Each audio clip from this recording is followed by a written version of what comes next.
Hello, my name is Marcus. I'm the compiler of a collection of therapy quotes entitled 1001 Windmills of the Mind.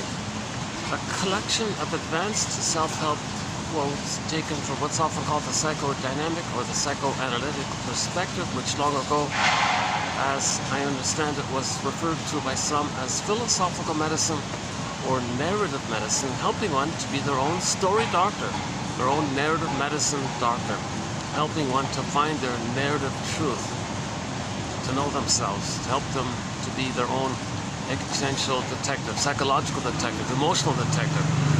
So we want to know ourselves. Now we have the conscious self that we know about, obviously, but a lot of us is repressed, denied, disowned. That's the unconscious self, or the repressed self, or the secret self, or the second self, or the shadow self, or the shadow soul. It's the one who walks with me, who's not like me, who is me. Someone's living my life, I know nothing about him. In literature, it's the motif of the double character. So if there's a character, if the protagonist bumps into some other guy, whereby that other guy is like a fantasy character that represents the first person's denied self, real self denied. Okay? And then the idea is that the protagonist is meant to befriend this double self, his own. The double is him, all of him that he doesn't know. So he's meant to befriend himself. But this part of him is unknown to him, sometimes called a stranger with him. So he's meant to befriend this strange character, but that character's him. Just he never knew it. He had it, it was undeveloped, it was repressed, it was put into cold storage due to trauma, and now it's trying to come back to us, right? Now this double character is quite important, because this double character is actually includes most of our what's called the real self, our authentic self, who we'd be had we been loved, all the gifts and treasures and uniqueness of our uniqueness and the treasure of that. And so, okay, Merriam-Webster dictionary company last year, 2023, their word of the year was authentic. So everybody is born with an authentic self, okay? But with a thing called attachment trauma, okay? Attachment trauma, the child feels it's too dangerous to have this authentic self, so he hides it, puts it into cold storage. Okay, that's called emotional hypothermia, emotional coma, emotional catatonia, okay, a petrification.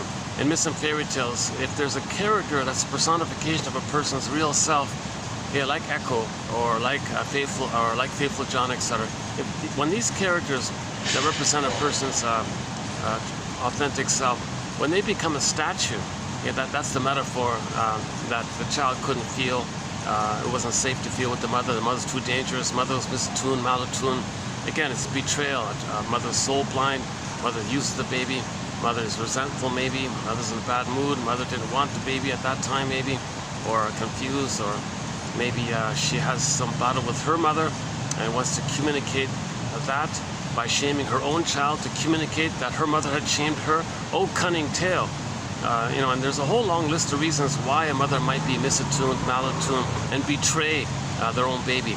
That's called parental soul blindness. Some mothers are actually very soul blind.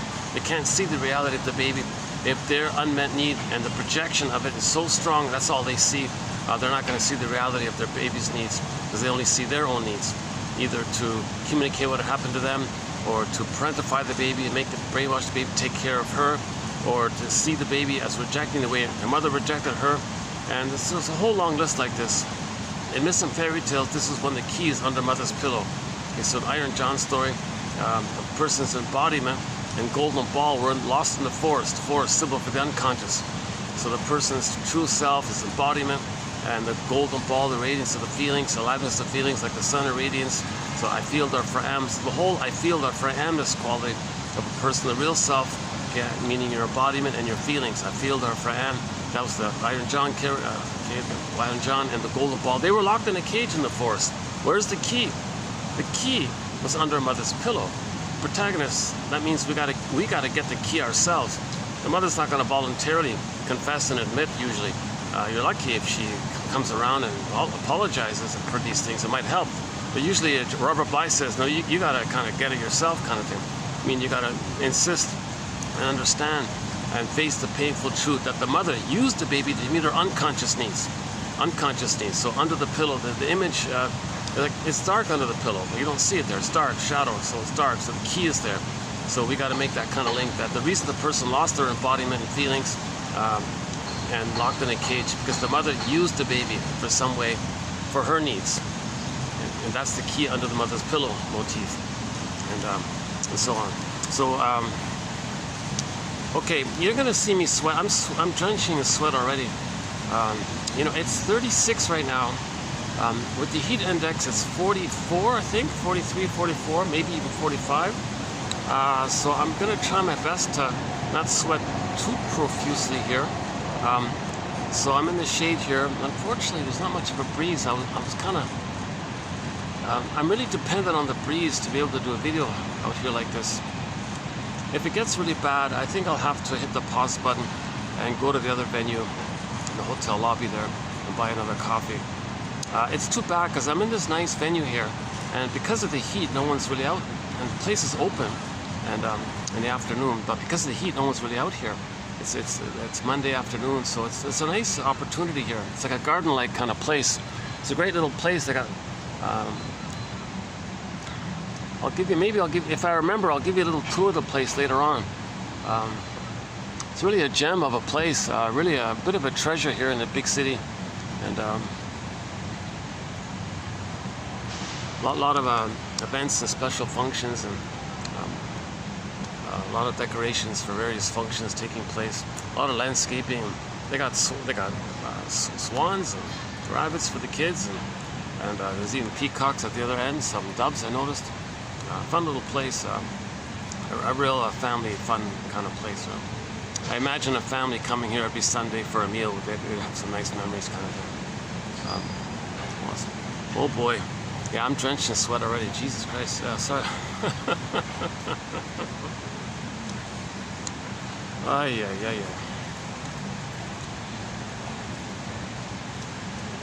Maybe I can. I wonder if I can get the fan. You know what? Let's try that. She once offered me a fan. I think this time I'm gonna have to see if I can take it. Let me hit the pause button here. Let's get in the fan, and we'll continue with today's video here. So yeah, hold on a sec. I'll see you in a minute. Okay, mission accomplished. We got the fan. There it is there. And your mission, should you choose to accept it, is to consider Robert Bly's advice, which is to read psychology every day for 10 minutes. Study the soul, psychology, every day for 10 minutes. Your mission, should you choose to accept it, is to find one quote that you like a day, put it in a notebook, and then do that every day kind of thing. And with that quote that you like, maybe free associate a little bit with it by asking yourself, what does this quote remind me of? And just add some notes to it, kind of thing. And just do that every day. Another mission, should you choose to accept it, is that when you wake up in the morning and have some little dreams, sequences, you know, just by chance, if you can remember some of it, make a note of it. And then TTAQ, maybe one option is TTAQ, give the dream a title, theme, affect, question, A for affect, A for affect, emotion. Q, maybe formulate some kind of question you think your unconscious self, your repressed self, your double self might be asking you. Okay, so title, theme, like maybe there's a recurring theme you notice, and then affect, question, and then say to yourself, it's like this in my soul today, and treat it as a letter from you to you, from your lost true self to you. It's a letter from your soul to you. Don't you want to read it? Says Johnny Sanford. And then you free associate from the fragments of it. So you take some dream sequence, and what does this part remind me of? What does this part remind me of? At least just do it with one. Or maybe the dream, or the theme of the dream. Maybe what does that remind me of? Or usually just pick some element of the dream that you remember and just free associate from it. So we're trying to make the unconscious conscious, right? So when you're dreaming, that's all unconscious material, and when you wake up, that's like Hermes delivering a message to you. So you got like a message from you to you, and you want to catch it and be aware of it, note it, write it down, think about it a little bit, free associate, what does it remind me of? And then that's you kind of getting to know yourself. That's you kind of reintegrating and re-owning and re-having yourself. It's called That's the healing journey, to make the unconscious conscious. Where id was, ego shall be. So all of the energy in the unconscious, sometimes called the id. And in Mystic Fairy Tale, sometimes the id energy is personified like Poseidon or some kind of powerful entity. Okay? So because all of our life force is bound up, all of our energy and life force is bound up in the real self that's traumatized. A lot of energy like that. So sometimes it's like one of the gods in Greek mythology. So John A. Sanford says, yeah, if one of the gods from Greek mythology sends you a letter, don't you want to read it? Woodman, her cassette was called Dreams, Language of the Soul kind of thing. And so you want to make the unconscious conscious. So your mission, should you choose to accept it,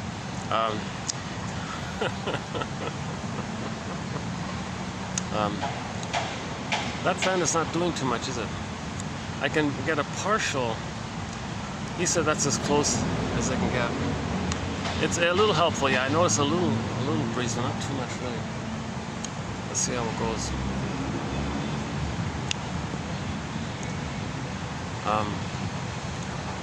Okay.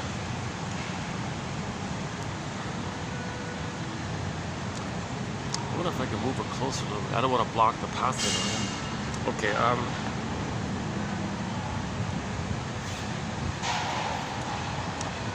So much of us, people always, where you come from. Well, another way of answering that question, well, are you coming from your real self?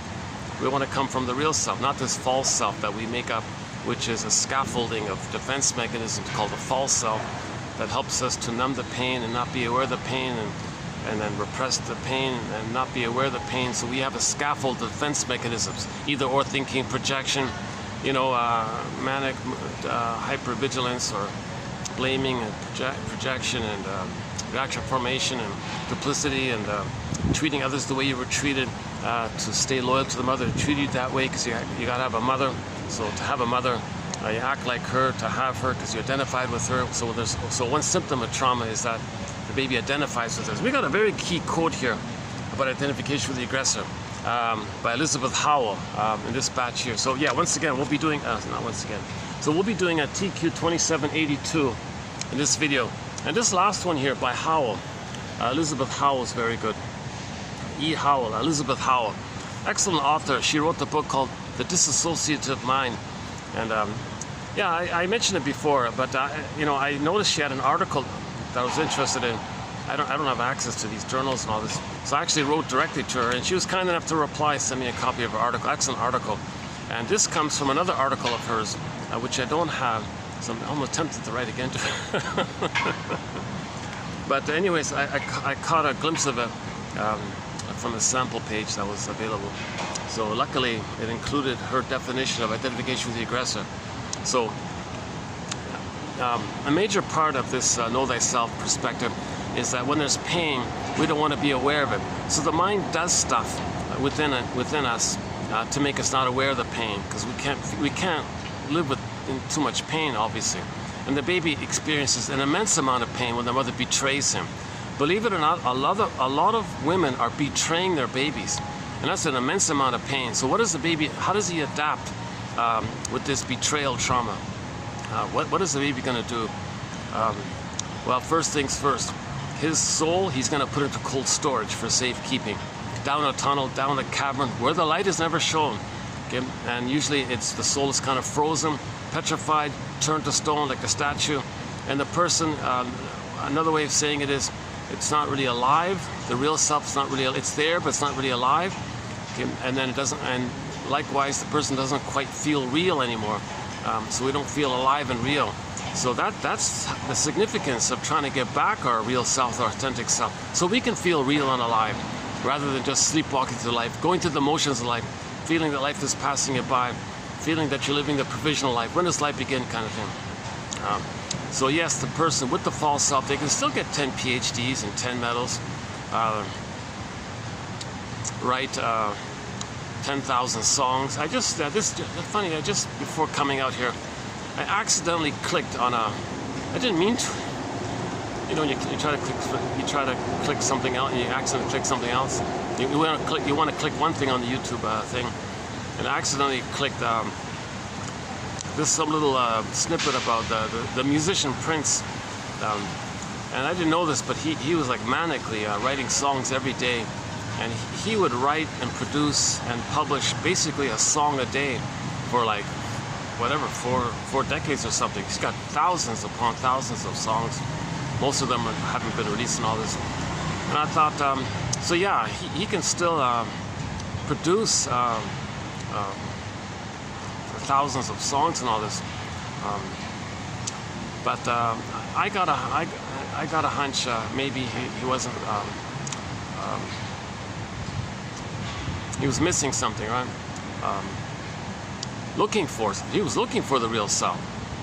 So his manic behavior had a dual purpose. It was to get away from the real self while looking for the real self, in the hope of finding the real self while running away from the real self. So we have a quote from the TV show The Fugitive.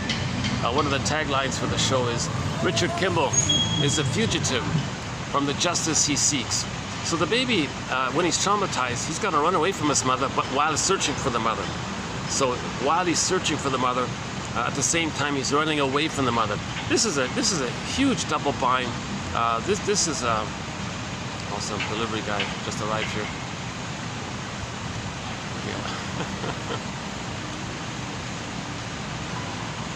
Hold on a sec.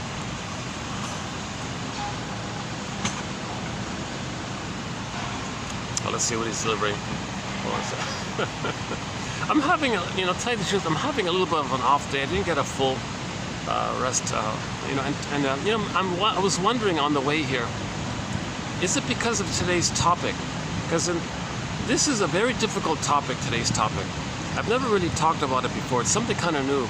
Well, yes and no. We've talked about it in a different language. But to talk about what we talked about before in today's topic language is new. And it's a triggering term. That's why I never even used it. But I'm thinking I want to experiment with it because it is a broader term, and people are more familiar with this term because most people aren't familiar with identification with the aggressor, or negative magic gesture, or communicating that you're traumatized by doing it to others. So you don't communicate. You don't communicate your memory and pain with words. You do it with action. So people don't really think in those terms too much, but they're familiar with the broad term that we're going to do today here, so which I'll get to in a minute. And it's a triggering term. I don't like it because it's very misleading. It's very emotionally charged term here, and I'm wondering, did I have a resistance to this, and did I toss and turn a little bit, not wanting, maybe worried about this topic, and I'm wondering if that's what took place, because I do feel anxiety about this topic. It's an emotionally triggering topic. Although when I read the quotes, maybe it's not so bad. There's the gardener right here. Oh my God! Another news clip I just read about all this.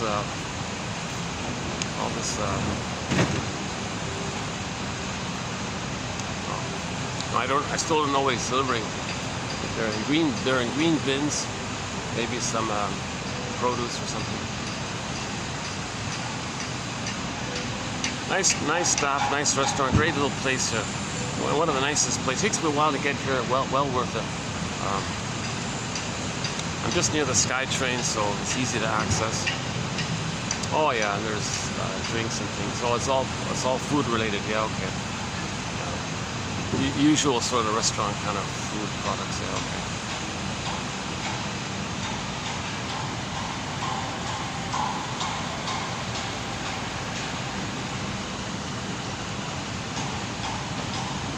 So maybe I have some anxiety about today's topic, and maybe that anxiety affected my sleep and all this. So I didn't get a full rest. I'm not really top form here. So you're gonna see more of my anxiety in this video here. I'll probably sweat a little more than usual. Thank God they got the fan here. That's a big help, yeah, actually. It's not too strong, but it's still of help, right? Okay, enough about the fan. But I hope you'll be a fan of 1001 Windmills of the Mind. 10,000 quotes. 10,000 quotes like this. So we have 10,000 quotes like this. Some short, some long. Yeah, yesterday the quotes are last video the quotes are very short, just like a bunch of one-liners. So sometimes they're very short, like the last video, just one line. We did like 30 little zingers, like one-liners, called Heart's Idbits, or Heart's one-liners, let's say. These are like summary statements, kind of like the Cole's Notes of Psychoanalysis. A guy named Henry Hart published a collection of notes about psychoanalysis, and I'm going through his notebook and plucking out the best one-liners of his, and we published already over 100 so far, and I'm thinking there might be possibly up to 300 all in when we're completed. So that's a gradual process. So yeah, if you want a very good like just short sentences about psychoanalysis, very manageable, bite-sized little tidbits, idbits, check out H. Hart in our collection here. So the last video we did a bunch, and just basically the past several videos we've done them, right? Starting with 2774. Starts with number 4, 2774, and then to yesterday basically. There's other material mixed in, but for the most part, most of the material in the past several videos was Hart's Idbits. Just little notes, just clear, easy to understand little notes, written by this shrink. He published it in the 70s. So I'm kind of excited about his offering there. So I'm a fan of his notebook, yeah, for sure. And so we have 10,000 quotes from a variety of authors: James F. Masterson, Edmund Burglar, Karen Horney, Melanie Klein, William Fairbairn, Margaret Mahler, James Grotstein, Thomas Ogden, Dorothea MacArthur, Althea Horner. Oh my God! Recently Jeanette Paris, and the list goes on. We've got hundreds of excellent authors. Most of them are, medical doctors, but a few are psychologically minded self-help authors. Psychoanalytically minded self-help authors. Recently, we did a 26 video special run on the work of the famous psychologist from the early 70s, a guy named Arthur Janoff. So we did 26 videos. So we plucked out, I think we've captured the top 300 quotes of his, running from 2745 to 2770. Okay, so that's an exciting collection of material. It's like a 101 in psychology. It covers a lot of material about repetition compulsion, how we have 3 brains, and symbolic acting out, and how beliefs can trigger endorphins, and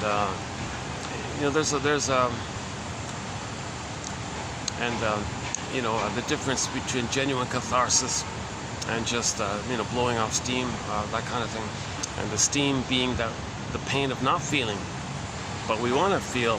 Then that's a relief. But we can't feel. There's pain. That's tension, steam, energy.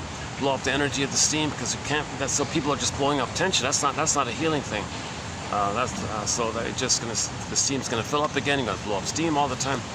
That's not a healing. So when people say feeling is healing, you got to link memory with the feelings related to that memory, and have a belated understanding of it all, and have an elevated understanding and consciousness of what happened, and now you can accept and process it because you have an understanding of it. So we need like a conscious ego to accept the past. So the general consensus is that the child needs a happy past to love the present, to enjoy the present. And it's ironic, right? If the child has had a problematic past, why doesn't just say forget it, enjoy the present kind of thing? Oh, okay. This gardener's just like 3 feet beside me here, doing his thing here. It's okay, let me get used to it. Actually, I kind of like gardening. I like he's tilling the soil and things.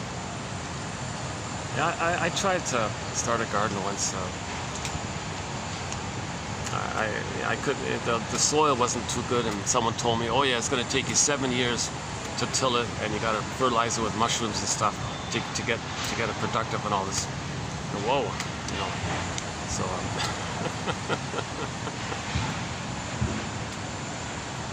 so learning experience here. Yeah, we shouldn't be wrecking the soil. That's a topic like that. Why are we wrecking the soil? Jesus Christ.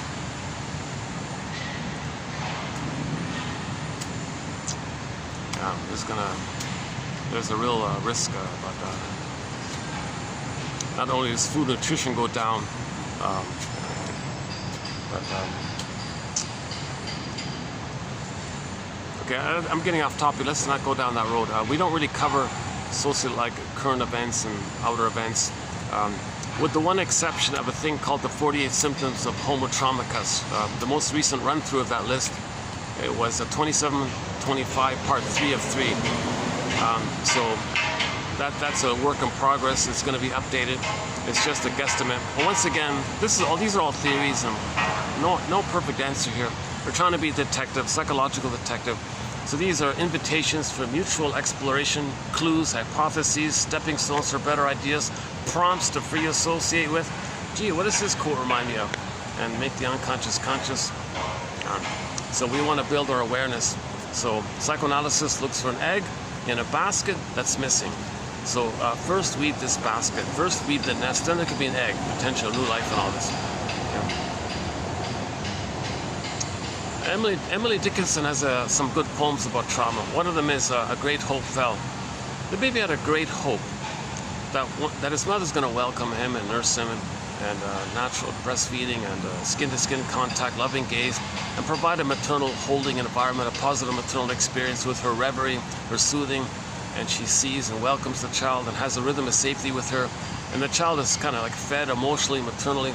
He has that natural right to have what's called an extended blissful oneness with the mother for the first 4 to 5 months during what's called the stage of symbiosis. So the baby's in a symbiotic, quote-unquote metaphor, symbiotic.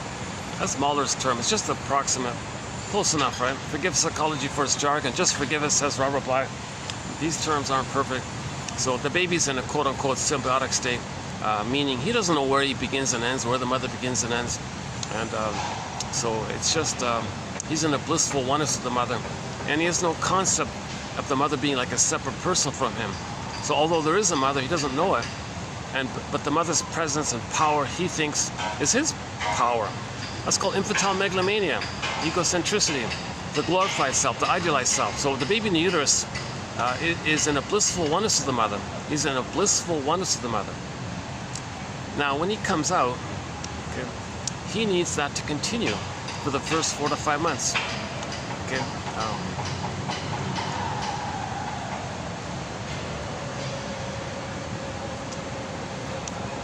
Oh boy, I'm gonna be more absent-minded in this video. The last video wasn't too, the last video is one of my better ones actually. The one done in the spaceship. I'm just joking. I was in a hotel in the last video. They got lights on the roof. It kind of looks like I'm in a spaceship. I always like to joke, I'm not in a spaceship. That video was one of the better ones. That's marked TQ 2781. 2781. I thought that was one of the better ones actually. Even though I was in a off mood a little bit, I played a part of it back. Oh, wait a minute, Marcus, this is one of your better videos. So once in a while I do a better video. Sometimes my videos are a little more anxious. So once again, I haven't been analyzed. So I have anxiety, as obviously as you can see, especially in this video. My stops and starts and ums and ahs and self-corrections. Oh, he's yeah, I'll show you when he's finished. He's planting something. He pulled out something, the old plants, and he's planting something new in. Looks pretty good. Wow. I'm not sure what they're called. I'll show you in a few minutes. He's already halfway done. Right? Well, let's see if I can get a peek in it. Let's see. Yeah, we can get it. I think we can get a peek of it in. Let's see. Is that it there? Oh, there it is. Yeah. I'm not sure what that is. Looks delicious, huh? Fresh and green. Looks tasty. Maybe you can fry it up with some garlic.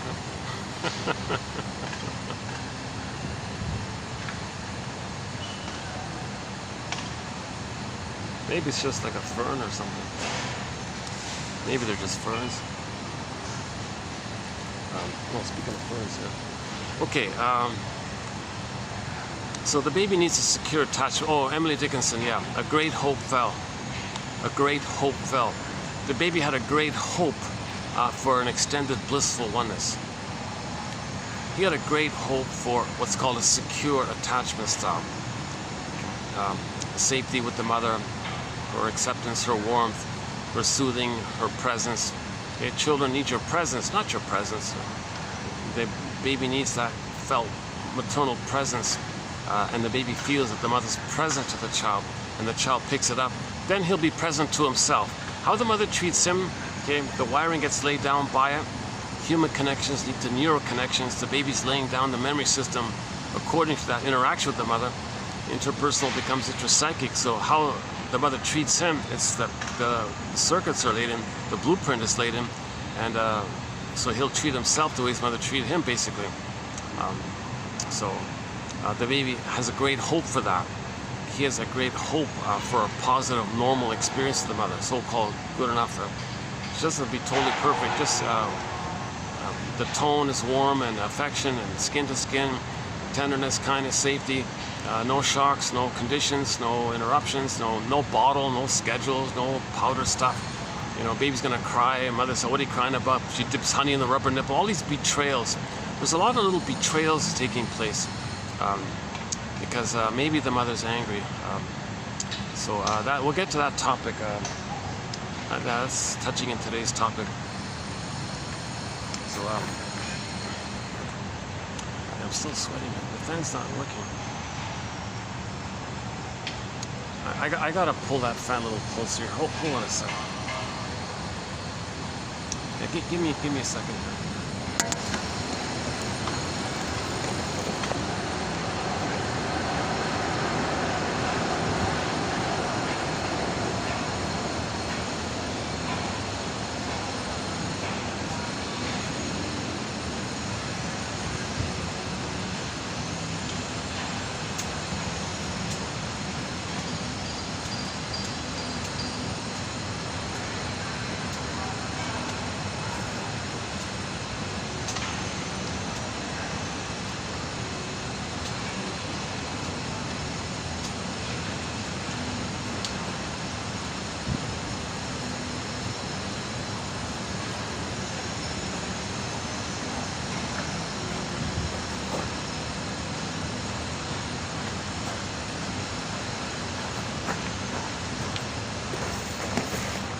He did the best he could. There isn't much of a cord on it. He's got it on full high speed. So it's just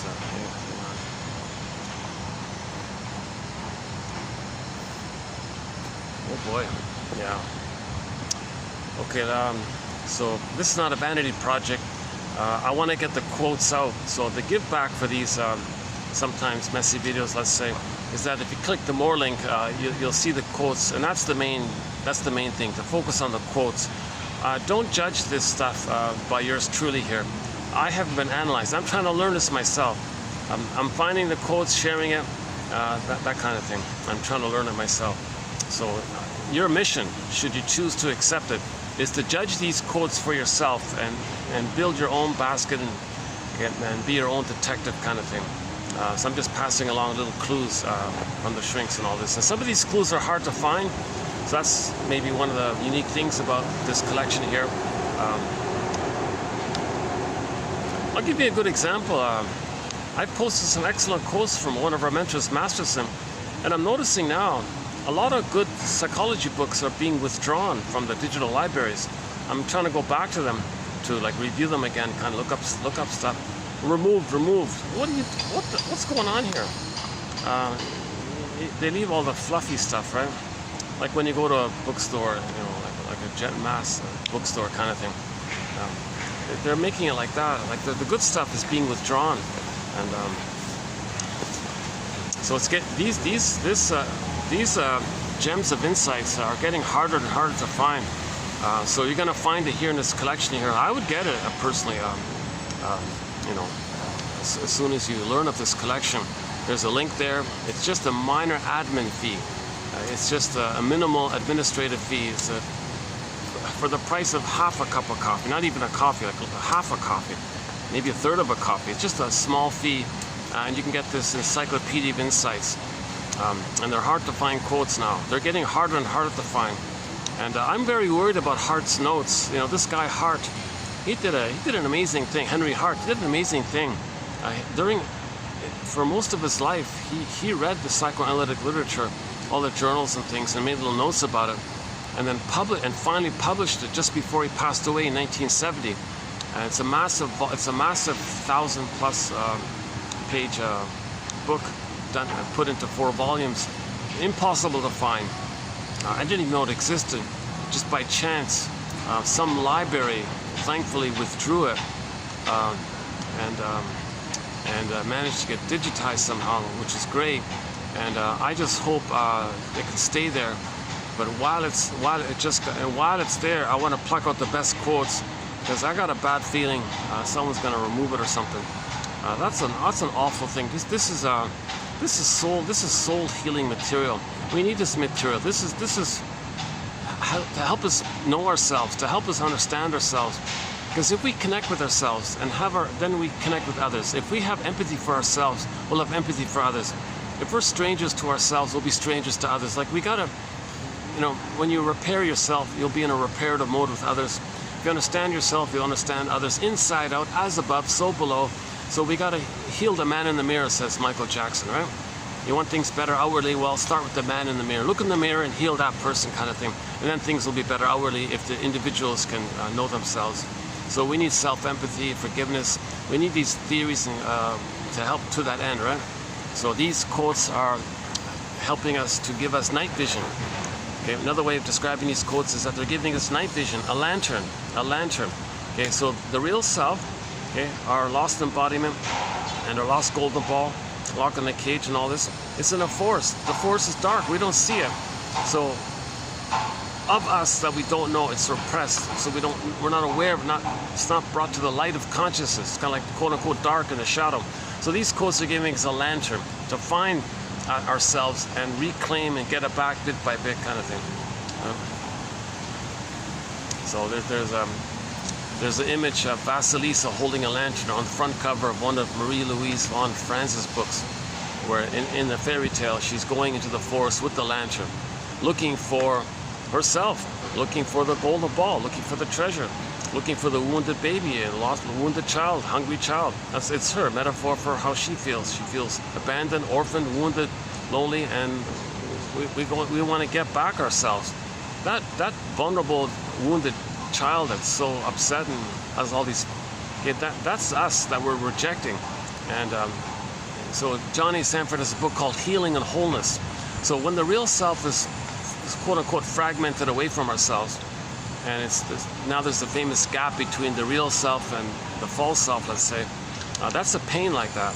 Okay, now it's numbed over with the endorphins, so we're not aware of the pain, but there is a pain.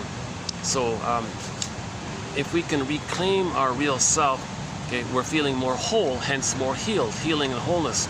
And there is this drive for this. It's part of nature that when something's wounded, it's trying to oh, it's a young guy doing it. I thought it was like an older lady or something. It's just this young guy doing a thing.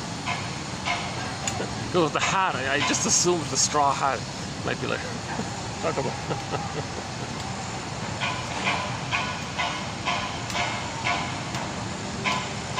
Well, that's a great skill. He's very resourceful, and he's not drenched in sweat like myself.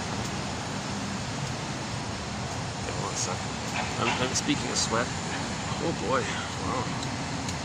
Yeah, I'm not feeling that fan, yeah.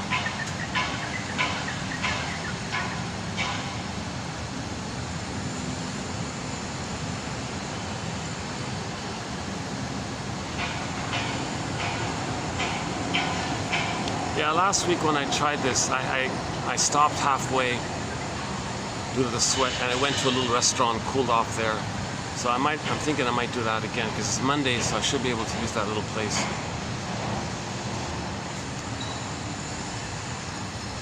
Okay, what if I bring my own extension cord next time? I have the fan right beside me, kind of thing. Or if I move over there, I'm in the sun, so it's actually hotter, right? So.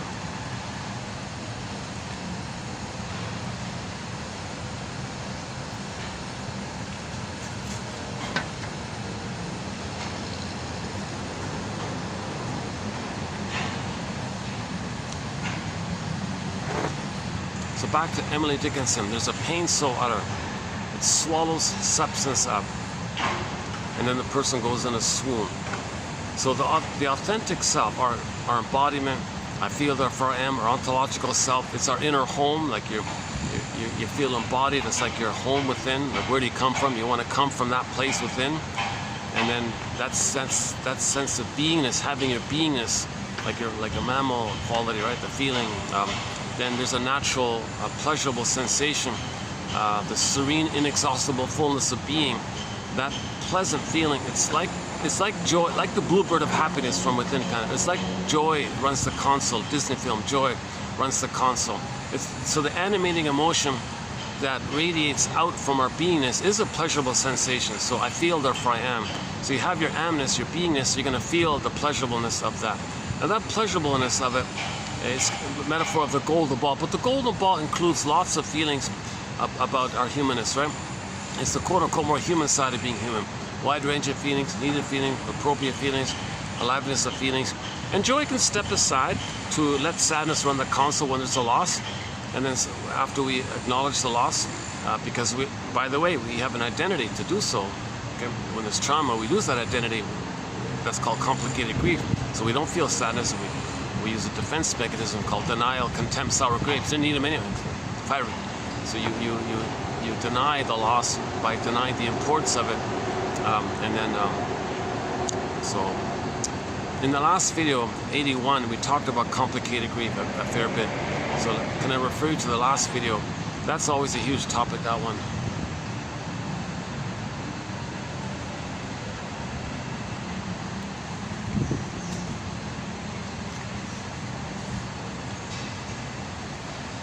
Okay, wait a second. I just felt the fan there. Yeah, sorry about logistics, getting these videos out. Doing these things in public and coffee shops and restaurant and hotel lobbies and things. There's been a lot of interruptions. I'm still looking for a nice, run-down meeting room that somebody can let me use with AC in it, and that I can bring in the music and play Sir Tab Arenner's song called Olson, about grief. O-L-S-U-N, by the singer Sir Tab Arenner. She updated her song recently and did like a rock and roll kind of rock ballad kind of great. That's the most recent song added to our soundtrack. That one there.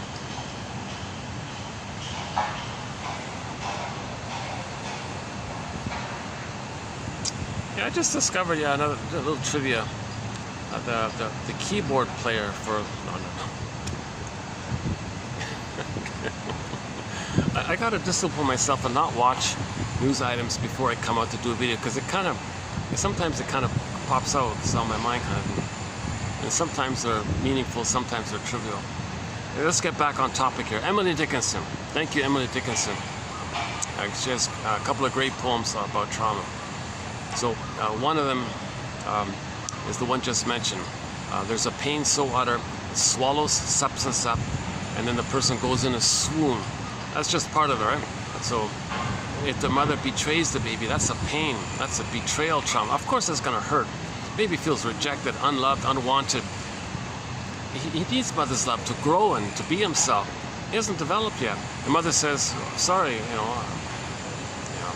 I don't understand, or what do you want? Or you're interrupting me, or her resentment sneaks in, or baby feels rejected by this. That's a pain so utter.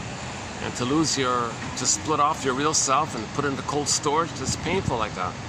Okay, so there's a pain so utter, it swallows substance up. So substance, that's like his authentic core kind of thing. So it gets swallowed up. So that's called repression. So we have 3 brains, 1, 2, 3. Okay, it gets pressed down into that first brain, that first line consciousness, that first memory system. That's basically in the unconscious, deep in the unconscious like that. So repressed in that first brain. So we have 3 brains, the famous triune brain, the 3-in-1 brain. That earliest first brain, basically the spine and the top of the spine, called the brainstem. And the language is just visceral sensations about survival. And so he has a memory about his survival already, that's dangerous with the mother, that the mother's not friendly, then he'll say the world's not a friendly, you know.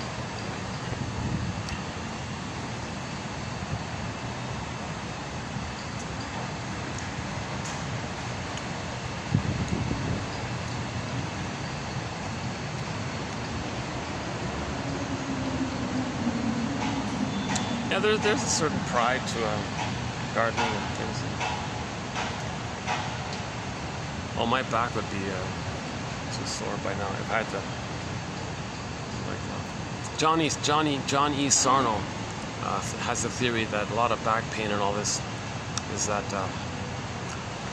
you're not really feeling your feelings, and then it gets blocked into the body somewhere, which can lead to sore neck, sore back, and all this. So the image is the water converts to ice.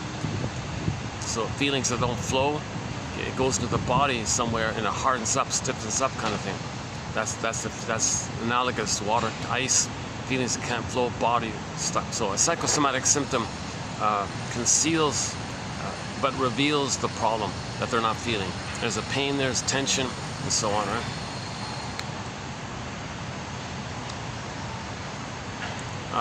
Yeah, so back to the three brains.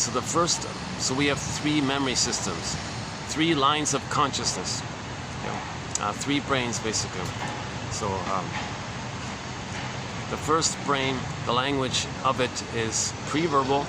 It's your physiology, your body temperature, and the speed between your heartbeats, the heart math one, and then your vital signs and the cortisol levels, the whole physiological area. That's the language of the first brain. And if there's trauma there, it communicates. The first brain lets you know that there's trauma by the disruption of your vital signs and things. For example, if a person is born with PTSD, well, the baby was traumatized, maybe in the uterus. There is such a thing as child abuse in the womb. If the mother smokes or drinks while she's pregnant, that's child abuse in the womb. So his set points, his biologic set points in the brain of the stress level is revved up too high, and the baseline is too high. So he's born all revved up with PTSD, with the elevated set point. So that's the language that there was trauma in the uterus. If he's born all revved up like this, that's the so-called sympathetic system. And in normal development, you want like a flow between the sympathetic and the parasympathetic. Sun and moon, day, night, okay, like a yin and the yang, like a little flow like that, a little harmony like that. But in trauma, it gets set in one or the other. The other version of the prenatal trauma is that the child may set at the parasympathetic one. So he's not going to be revved up. He's going to be like withdrawn in so-called energy conserving mode. So he's like kind of laid back and all this. He's maybe a little hesitant to be too active or something, because he's always conserving his energy. While the sympathetic one is just in this revved up mode of hypervigilance, of PTSD. They're manic all the time like that. So that could be like the type A personality versus the type B, or the overly extroverted and the overly introverted, maybe like that. But there's meant to be like a flow where everyone has a natural, comfortable balance between the sun and the moon, like the doing and the being, okay, the active and the feeling. And the feeling is sometimes called the yin, and the doing is like the yang. The feeling is, okay, the yin is sometimes called the feminine principle, and the yang is sometimes called the masculine principle. And if your feeling principle, if your feminine principle is healthy, your doing will be normal and functional, and it'll come from love and heart and all this. But if you're feminine, if your feeling self is damaged, your doing is distorted. So Woodman talks a lot about this, that distorted doing comes from the wounded feeling. The distorted masculine comes from the wounded feeling, the feminine kind of. So you want like a healthy back and forth between doing from your healthy feeling, and your doing is an expression of feelings. So you come from your feelings, so your doing is going to come with heart. So you're doing things normally. It's normal development. So, okay, the first brain is about the set points of your stress and serotonin, your biochemistry like oxytocin. And you don't want things whacked or something, or too set in some rigid area. Or Janoff even thinks, yeah, I'm quoting Janoff here, 2745 to 70. He thinks that that when people do a catharsis, their body temperature cools a little bit. He thinks that people might be, he thinks 98.6 might be a little bit on the traumatic end, but when people are healed and they realign their physiology, it's actually their body temperature drops a little bit. So that's an example of the physiology language of trauma in the first brain. Now this first brain is just in that spine and brainstem. That's not the mammal brain. That brain is nicknamed the salamander brain or the crocodile brain. Okay, and it's in reference to how that first brain and the consciousness of that brain is more about survival and reproduction. So like the lizard, there's no lover, it's just survival and reproduction, a cold-blooded kind of thing. So there's no feelings there like that. So yes, the sensation is anger, and we call that a feeling, but it's more like a visceral sensation. So in the first brain, it's visceral reactions, sensations. A little confusing because we do call anger and fear emotions, but technically they're more, strictly speaking, like physiological responses in the survival area, in the survival mind. Okay, because there's trauma, the baby thought he was going to make it, mother's going to betray him, leave him, baby thought he's not going to survive, so he's got the memory about like that. And he carries that in his life, and he sees the present in terms of the past, because he can't relax in the present if he's so traumatized in the past. So he's going to be in this constant struggle with the mother, trying to change the mother. Come on, mother, change your ways, kind of thing. Be a loving mother, so I can feel safe, so I can enjoy the present. If you're hurting me, this is unresolved here. I can't enjoy the present because I don't have any memories of safety to grow, to know myself, to enjoy the present with. So he's going to be stuck in the past, lingering in the past, pathological nostalgia, pathological, reminiscing and all this. And he's going to see the present in terms of the past,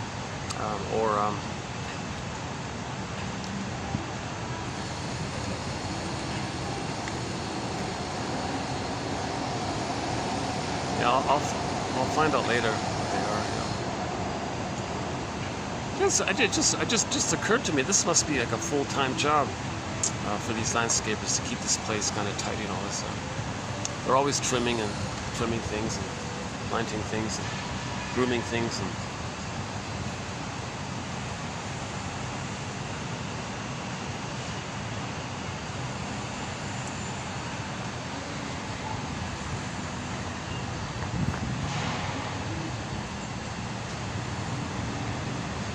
it looks familiar what he's planting. It does look familiar.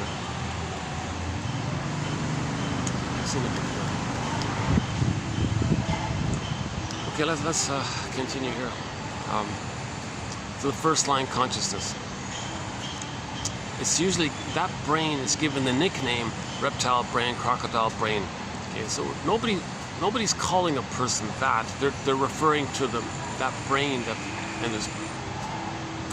people might be in survival mode. So they may say, why are you always in this cold-blooded attitude? Your slogans are so cold and unfeeling. Because, well, they're in the survival mode. Mother hurt them and they're always in survival mode.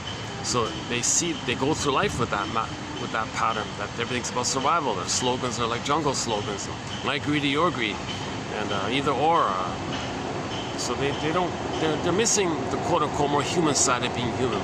They're missing the more affectionate, love, pleasure, grieving, reparation, being an elder, and warm-heartedness, and embodiment, and the joy of connecting, like trust. And so the survival brain doesn't care about trust and love and all this. They're just thinking about survival all the time. There's no love or feeling like that. And so some people might be dominated by that mentality. So then people might nickname them, why you're so cold-blooded, you're a psychopath, like you're so cold-blooded. Okay, what they mean is there's so much trauma in that brain, and that brain it's like a puppet master, and the memory in that brain is that the baby had love, wanted love, had a need for love, mother shamed him. It's in that brain.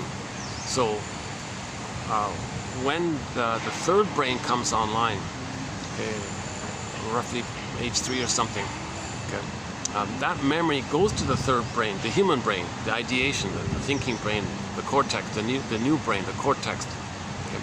So when there's a painful looped circuit, it's a neural circuit, relationships, memories. I'm making a lot of mistakes. Oh boy, I'm making a lot of mistakes here.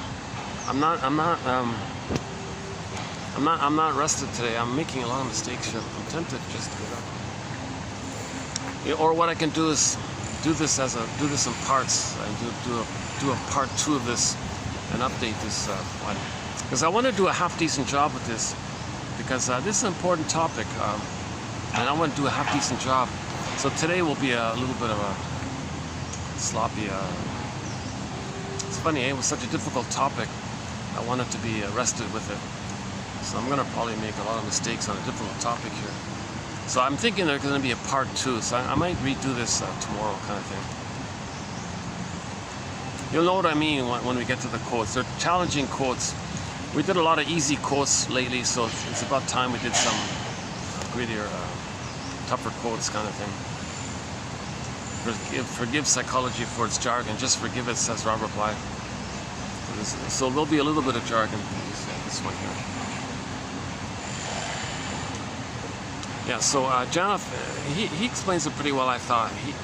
That looped circuit called the cry for love. Everything's love or a cry for love. It's that cry for love. It's in a place of timelessness. There's no time. Okay, reptiles don't know time, right? So that meaning that our first brain, that line of consciousness, doesn't understand time. It's timeless. It's infinite. No time. And there's a trauma there.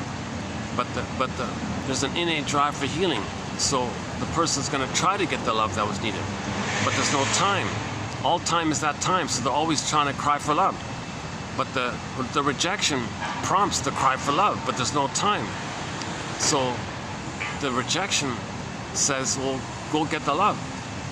But the baby was rejected.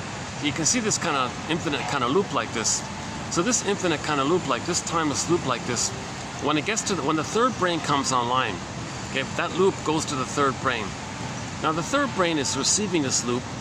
It's going to be dominated by the puppet master, the survival brain, and it's going to the third brain is going to receive this loop of the cry for love. Now the third brain doesn't know what this is about, but he's receiving this loop, this instruction: get love, get your needs met. But he doesn't know what needs are you talking about. There's no conscious memory of this. When there's so much pain, we don't know it. That scarecrow is damaged. We don't know things, right? So when there's trauma, okay, let's inject Emily Dickinson's other poem on trauma. A great hope fell. You heard no noise. The wreckage was the trauma. The wreckage was within. Oh, cunning tale that let no witness in. So in trauma, the child's not going to know. The person's not going to know what happened. Childhood traumatic amnesia. He's not going to know himself even. So anyways, the scarecrow was looking for a brain. He doesn't know what's going on. Okay, the Tin Man means the child's not going to love life. That's the missing heart part, right? So remember, the Tin Man was looking for a heart. It's not loving life. No path with heart. Missing his heart. Missing can't love and all. And the scarecrow and the Tin Man being like that means the person's going to feel kind of disembodied from themselves. That's the Cowardly Lion character. Now this is like a fairy tale, so they're not separate characters. Each character is a personification of some aspect of trauma, of a mind. So Dorothy's like the part of the mind that's linked to healing. It's like the positive ego, let's say. We're trying to heal. Or we can say, be like Dorothy a little bit. And notice that if we feel disembodied from ourselves, Kristen Wilson says, if you're not in your body, you're not making sense, literally. And it's disembodied discourse that causes so many problems and confusions. Because in disembodied discourse, you're crying for love in the present. But the present isn't the past, but you're crying for the past love. You have this relentless, unconscious hope for the fulfillment of old unfulfilled needs. So you're casting people in the present in like a theater thing to represent the past, and because your emotions are there, you transfer your past emotions to the past to the present, because there's no time. So the present's still the past emotionally. So we're not making sense. So that's called symbolic acting out, or transference acting out. The present is sometimes called the presenting past, because you're going to present the past to the present. So that's the presenting past. The past is being presented to the present. The present has received the past into the present. So the present's still the past.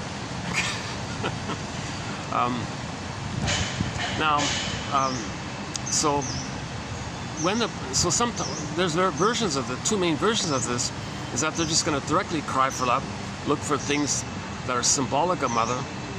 Nothing you get can be the mother experience of the past. It's not going to work. You're going to be disappointed. Now, sometimes in the present, you find proxies for you and get them to cry for love. You play the shaming mother and say no to you, seen in them. So that's called identification with the aggressor. Okay, that's a more perverse, disturbed kind of phenomenon. And I think that's today's topic. That's what they mean by the talionic thing. So we'll get to that. My understanding currently in this is that that's the source point of this so-called talionic phenomenon. Because you find, okay, baby and memories are relational. The baby and the mother are one. It's fused. Mother shamed the baby. Baby was passive. Mother was the active aggressor. Baby was the helpless, passive victim of the shaming mother. Now we're talking about the experience by the baby, not mother's intention or well-meaning or something. It's the experience of the baby. Okay? If the mother thinks it's okay to separate him, put him in a crib, and says, let the baby cry himself to sleep, the mother might think there's nothing wrong with that. Oh, that's severe trauma. That's a severe trauma on a baby to do such. That was a cruel, cruel thing to do to a baby. First of all, the baby's supposed to sleep on the mother for 4 to 5 months, skin-to-skin contact to maintain the blissful oneness. Mother deprives the baby of this. Okay, that's trauma.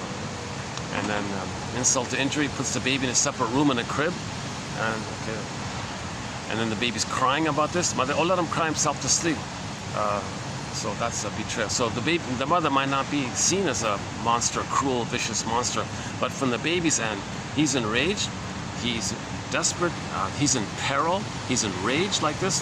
So he's going to create an image of the mother as a monster, because the image of the mother starts off with the canvas of the breast mother, let's say, but then he paints that canvas of the breast mother into a monster, okay, because the baby's enraged, the breast mother's enraged. Okay, the mother has a grand power, so it's a monster kind of character. Now the baby's sort of in an oral kind of place in the beginning where he's kind of taking in. So his unmet need to take in a positive experience becomes it ends up with greed now. No baby's greedy. When he's traumatized, he'll be greedy in repetition compulsion. So that oral greed he projects onto the image of the mother monster and makes the mother monster image into a devouring, hungry wolf monster that wants to eat him. So now the mother is seen like a cyclops, like in the Odyssey, or like the boar queen in the White Bear King Balamon story. And the boar queen gobbles men up and uses their bones as toothpicks. That's a clear image of the oral rage greed. So the baby creates a mother image in his mind, like a monster, like the boar queen, okay, or like the cyclops, or so the witch won't eat me in Hansel and Gretel, okay, or the guy with the horns. Any violent, kind of voracious, damaging, aggressive creature. That's a metaphor that the baby was enraged and wanted to take in. He had too much excitation for his little system. He can't know all that. He can't handle all that stress hormones. So the trick is he projects it. The trick is mammalian part of the brain to stop sending him so much stress hormones. So he projects his traits onto the mother and says, look, brain, I don't feel like a hungry wolf. The mother's that. The mother's a hungry monster wolf, not me. It's a kind of a compromise like that. So the end result is he creates a mother imago image like that. So that's the baby's experience of the mother. So the baby's experience is he's got to cope with this. So he copes with it by creating this imago image. So we're not saying the mother's like that. The mother's not trying to hurt the baby deliberately. Unconsciously, she is maybe. Because she's... okay, that's today's topic, so we'll get to that, Jesus. It's interesting this came up because I feel like maybe it is helpful. That's why I want to do it. Yeah, I got to do a part 2. I don't feel too alert today.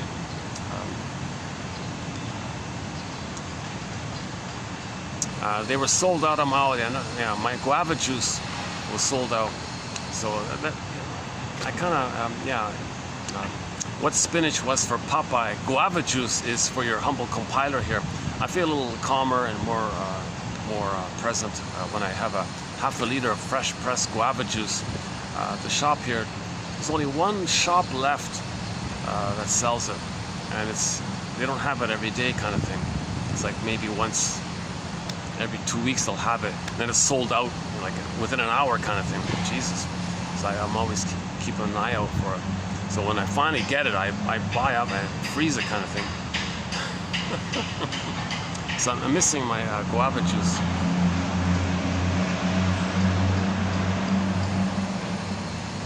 Okay, no. So there'll be a part 2 now.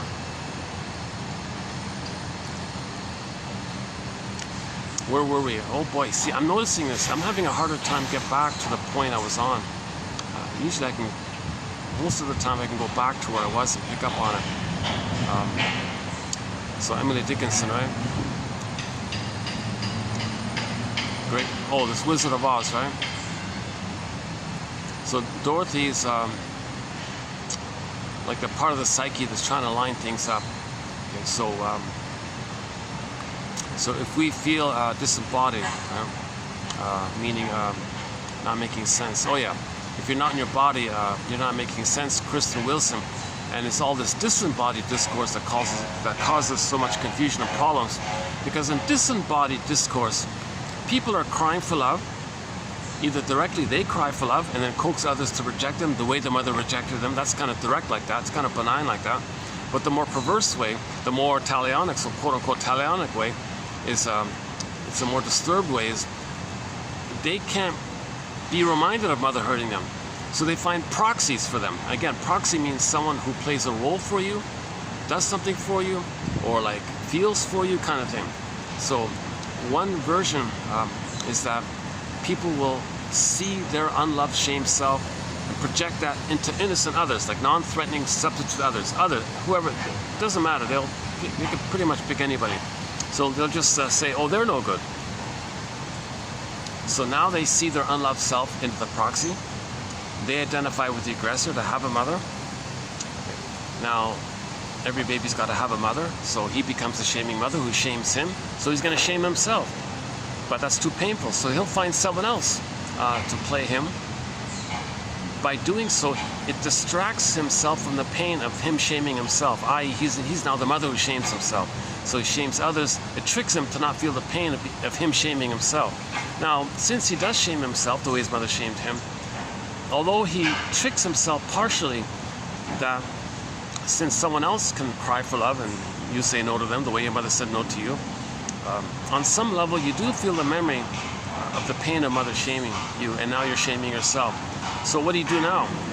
Okay, there's now in the Alice in Wonderland world, okay, in this they call it primary process meditation, no logic, in that timeless world, it's like the fairy tale mythology world, things are exaggerated, no time, flip-flop, okay, hocus pocus, auto-hypnosis, double focus. Okay.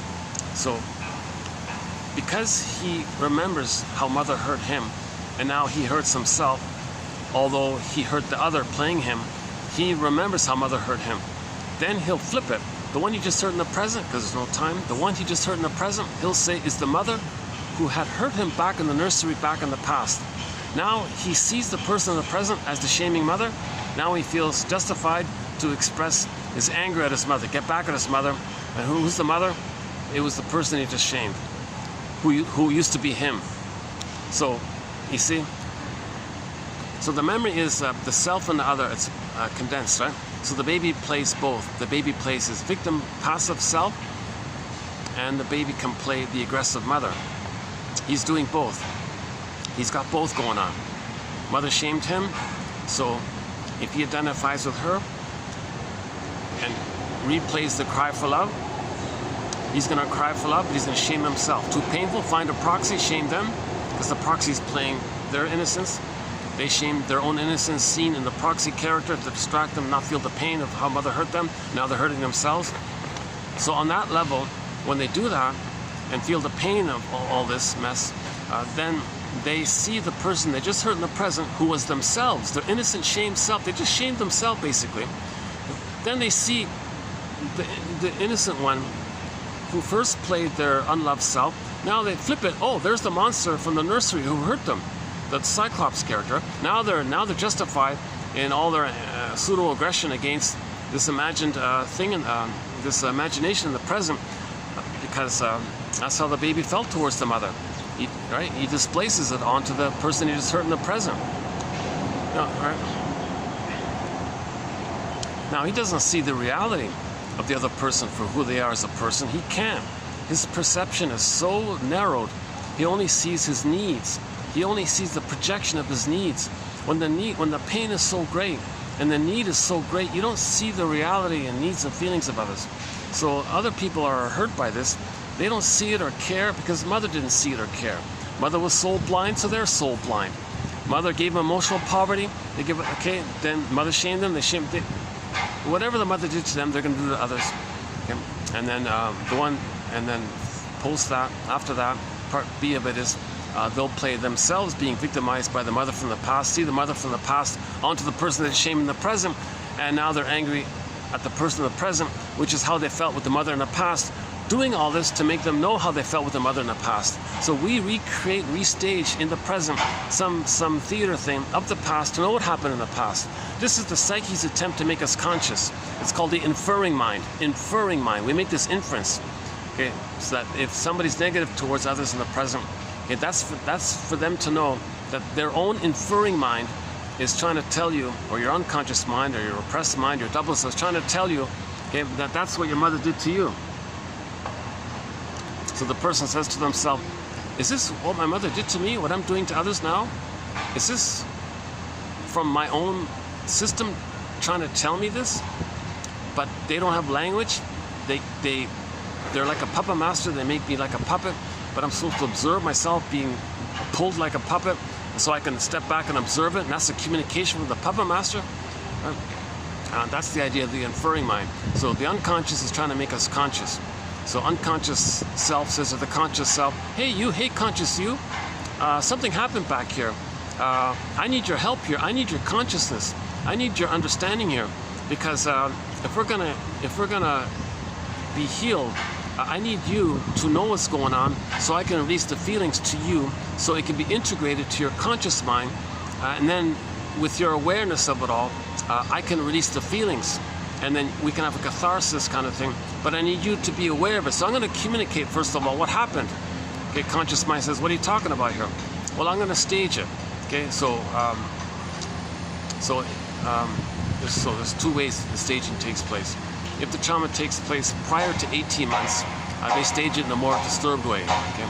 The more disturbed way, the shrinks call it perverse thinking, is that the puppet master is going to get the person in the present. Okay, you person in the present, I want you to see others as you from the nursery. Okay, I want you to recognize that you're going to have negative attitude towards them. Okay, they're vulnerable, they're weak, they're helpless, they're too sensitive, they're too childlike, or too foolish or naive. Okay, I want you to notice these kind of negative attitudes you have towards an innocent other, because you were innocent. And these negative attitudes that you are having, those are the attitudes your mother had towards you from your perspective back then. Okay, so now in the present, the people in the present you're shaming, okay, that's for you to know your mother shamed you. You're treating others the way your mother treated you, so you can know how your mother treated you. This is me communicating to you, and I want you to observe your behavior, look in the mirror, that's it, and make the inference. Okay? So this is the psyche's attempt to make us conscious kind of thing. So this is called repetition compulsion, symbolic transference acting out, negative magic gesture, whatever term we come up with. Okay, we're trying to make ourselves conscious. So when there's a problem in the past, Janov calls it a struggle. Brody calls it unfinished business with the mother. Janov calls it a struggle with the mother. Okay, so it's unfinished business, and it's a struggle. And what's the struggle? Well, there's a conflict here. What's the conflict? Okay, the wish and the fear. What wish and the fear? Well, the wish, there was the need for a secure attachment style, primal need for a secure attachment style. This secure attachment style has 5 parts.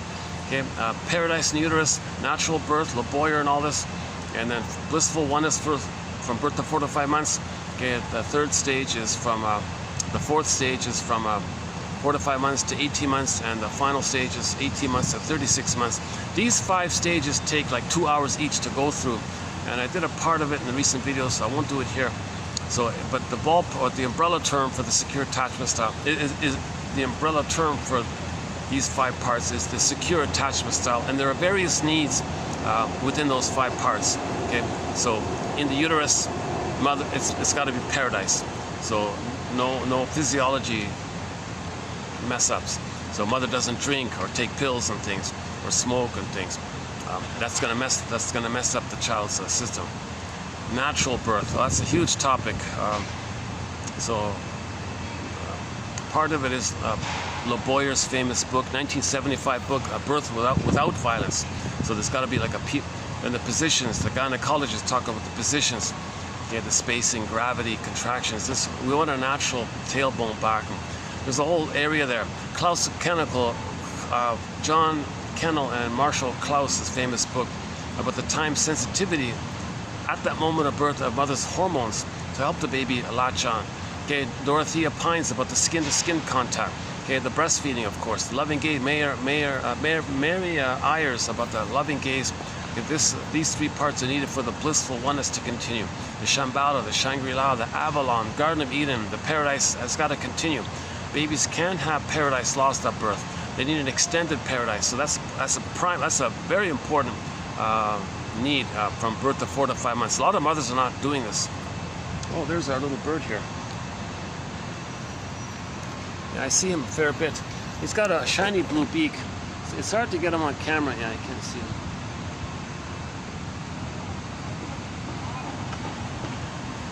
I don't know if it's showing up here, but there's a bird with a blue beak.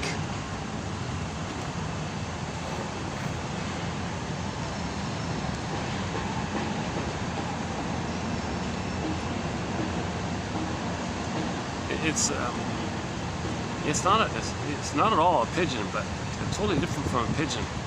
But when he flies, his feathers, the color of his feathers from the underside, you can see it black and white, very, very vibrant like that.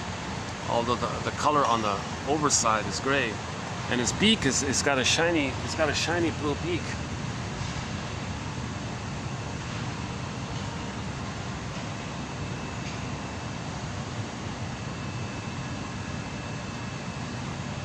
Oh yeah, those are the new ferns he planted.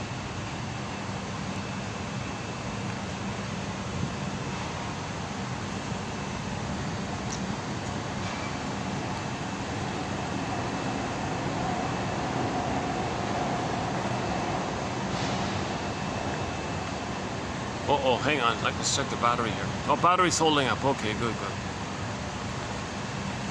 This battery pack is very erratic, very irregular. Sometimes it doesn't work. But yeah, it's working. 94, right? So it's using the battery from here. Good. Okay.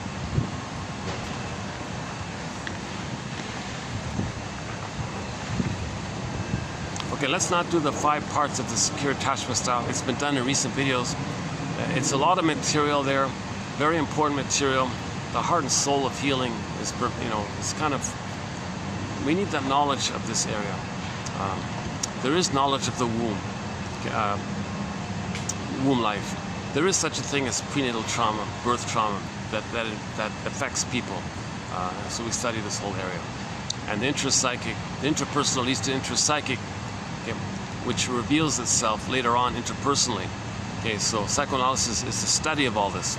It's the study of the internalization of interpersonal relationships and what blueprint did the baby create in his mind. Because if it's a problematic script, unfinished business, then he's going to go through life recreating that struggle with others as stand-ins for the past.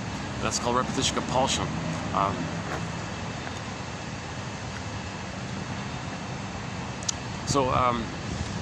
There's this repetition compulsion takes 2 forms.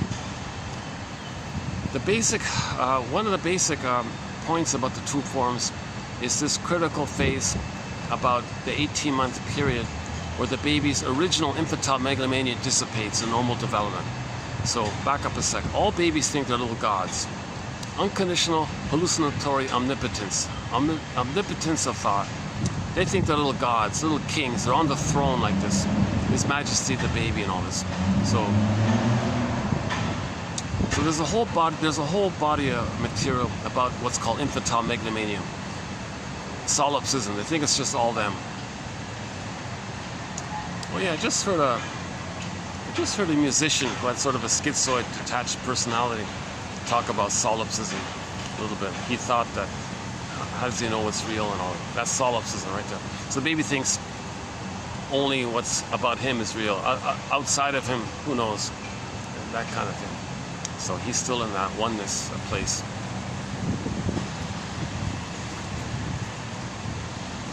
So in other words, the philosophy of solipsism is a symptom of trauma before 18 months, either sometime before 18 months. So the child's infantile megalomania continues up until 18 months, and it dissipates pretty much mostly by 18 months. So let's not run through that one too much this time. So if the trauma takes place prior to 18 months, okay, then his real self was shamed. Okay, mother shamed him, so he identifies with her. He can't cry for love anymore. He finds others to cry for love, to stand in for him, and then he shames others. That's how he's crying for love, by getting others to do the crying for him. That's the proxy phenomenon. So he's identified with the aggressor in the meantime. So identification with the aggressor just means that, let's do Howell's quote here. Identification with the aggressor. Here's a good one. Okay, Sandra Ferenczi. Here's a key quote, I think. Sandra Ferenczi introduced the term and the concept identification with the aggressor in his seminal paper called Confusion of Tongues. Right? Like who's who, baby, mother, mother, baby, confusion of tongue. He means it that way. The doublethink. Doublethink comes from there and all. In which he described, doublethink means you can play the victim while being the aggressor, feeling like the victim, and thinking that the person you just victimized is the aggressor who just victimized you. So that's the confusion of tongues, he means. In which he described how the abused child becomes transfixed and robbed of his senses. Having been traumatically overwhelmed, the child becomes hypnotically transfixed by the aggressor's wishes and behavior, automatically identifying by mimicry rather than by a purposeful identification with the aggressor's style. This is a two-stage process, we may say. The first stage is automatic and initiated by the trauma, but the second stage is a defensive one. Okay, so it's a defense mechanism. So while identification with the aggressor begins as an automatic orgasmistic process with repeated activation and use, gradually it becomes a defensive process. So that's how he's dealing with pain. He's going to go through life acting like the mother, treating others the way his mother treated him. And that's his defensive mode. He's always in defensive mode. Okay? So he's always the aggressor being in defensive mode against his mother, because he's become the mother. Okay, that's the deal with the guy with the horns or whatever. So this is what seems to be mean. This is what they mean by the talionic. Okay, so we'll get to that in a minute.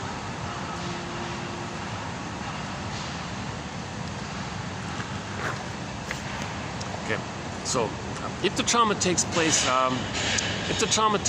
before 18 months, if the trauma takes place before 18 months,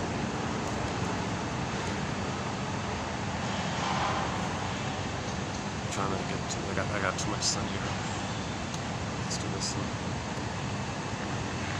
Hold on a second.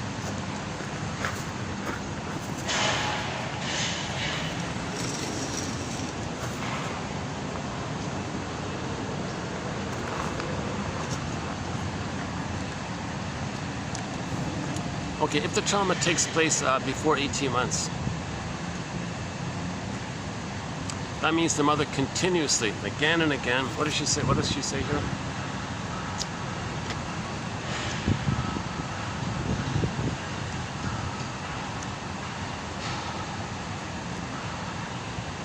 Having been traumatically overwhelmed, the child becomes hypnotically transfixed by the aggressor's wishes and behavior, automatically identifying by mimicry.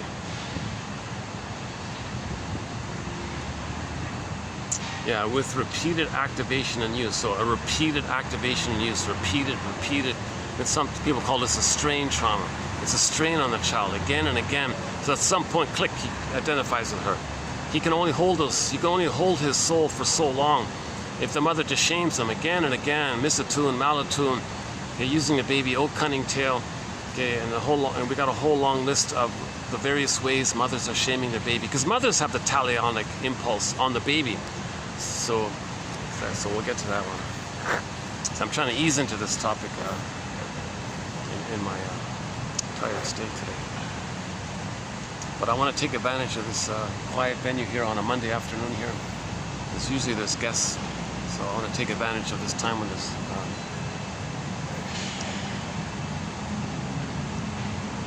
well, the couple of guests that are here are way at the other end, so that's fine. I don't see them.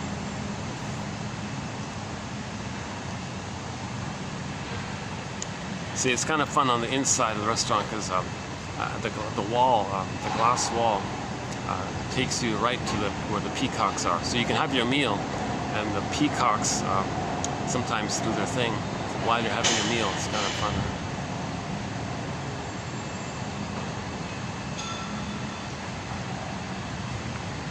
So this is like a strain trauma. It accumulates. Some people call it cumulative trauma. Like it's again and again. It's just, they call it strain trauma. It's a strain again and again and again. So finally, the child does a desperate thing. Okay, whoa. I can't be the passive victim of my mother anymore. I can't do this anymore.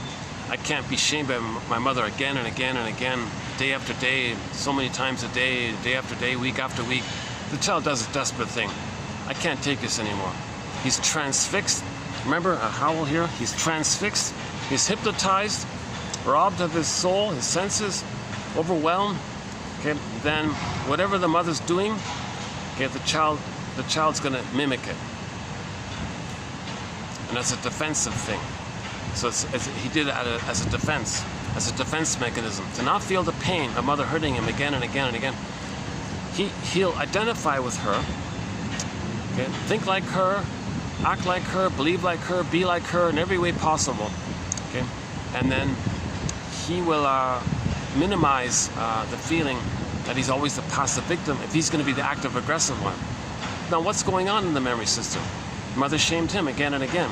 Now he's going to be the one who shames himself. Okay, whoa, it's bad enough that mother shamed him. Now he's going to shame himself?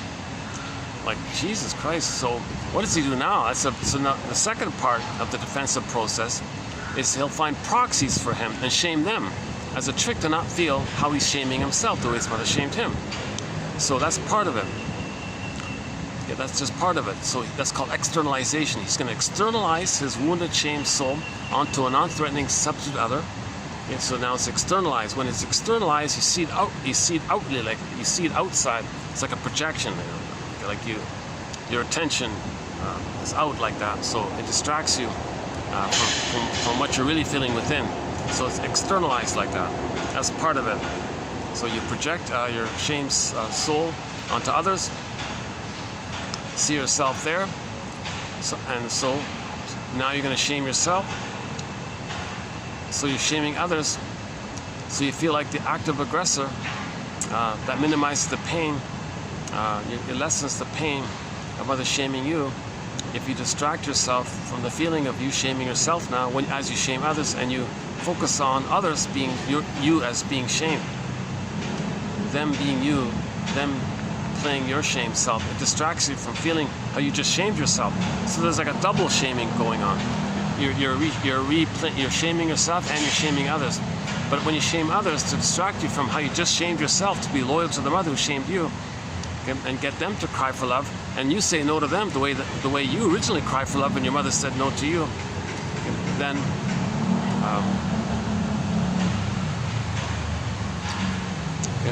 so then in the so-called talionic thing, it goes two ways like that, right? Now he's going to see in the present He'll fly the hocus pocus, double focus, auto hypnosis, okay, the double think, the what you call it here?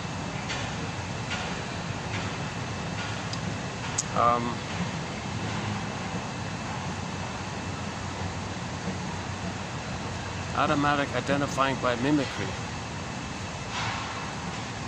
Transfixed and robbed of his senses. Okay, wasn't there a phrase about double thinking here? The double think.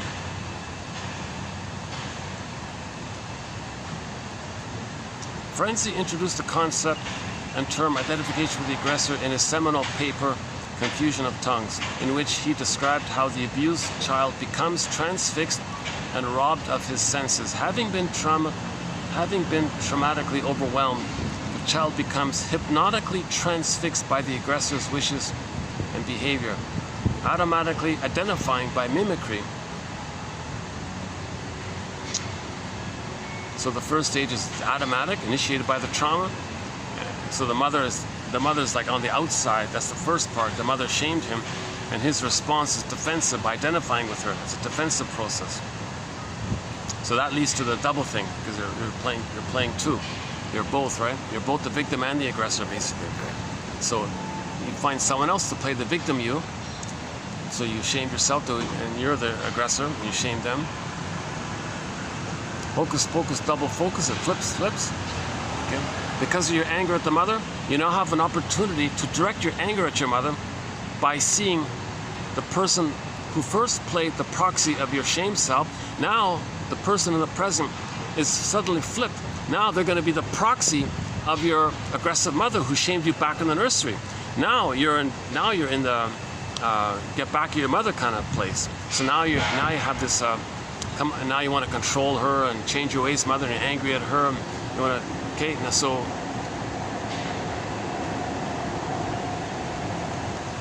the talionic part is the first part, right?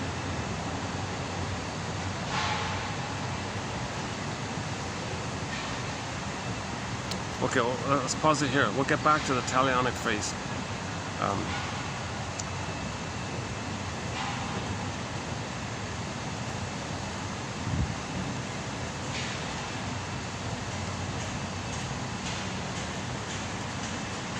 So mother hurt him. Okay, tit-for-tat, he wants to hurt his mother, get back at her. Because he lost his soul by this. He lost his identity, real self. So he wants to, it's not talionic, right? He's just angry at what the mother did to him, right? He's crying in his anger for mother's love. That's not the talionic one. The first part's the talionic one. Right? The first part is, okay, hang on.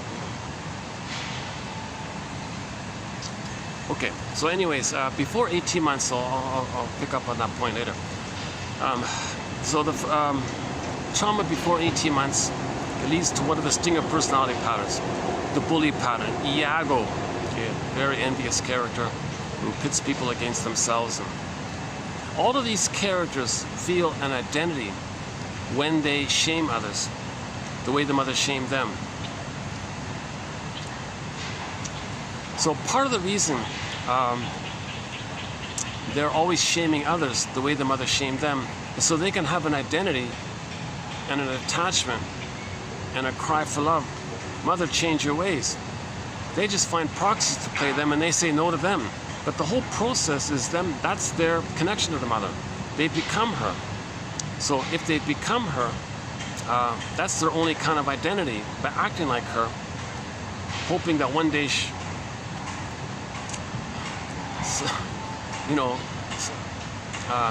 they can hop in a time machine and change the past. There's no time machine. It's not going to work. Now, part of the confusion here is that the baby had a bliss with the mother. Babies have what's called a blissful oneness. Robert Bly jokes he's in ecstasy, this blissful kind of feeling. Times are good, he said. It's just a joke, right? Like a very blissful kind of thing. He wasn't addicted to his mother. He was just in a blissful kind of state in his development. He was in this wow oneness kind of thing. That's all it is. With love, he gets the grounding of his inner home. So he's out of it, kind of. He's landed in his identity, his authentic self kind of thing. He got differentiated from the mother. He has a sense of self, ontological self. The ontological self. He gets the ontological self, the sense of self and all this, when he feels safe with the mother, to let that naturally occur. So love allows the child to have his identity. If the mother's shaming him, he doesn't know his identity. So he identifies with her and is in a state of blissful oneness with her.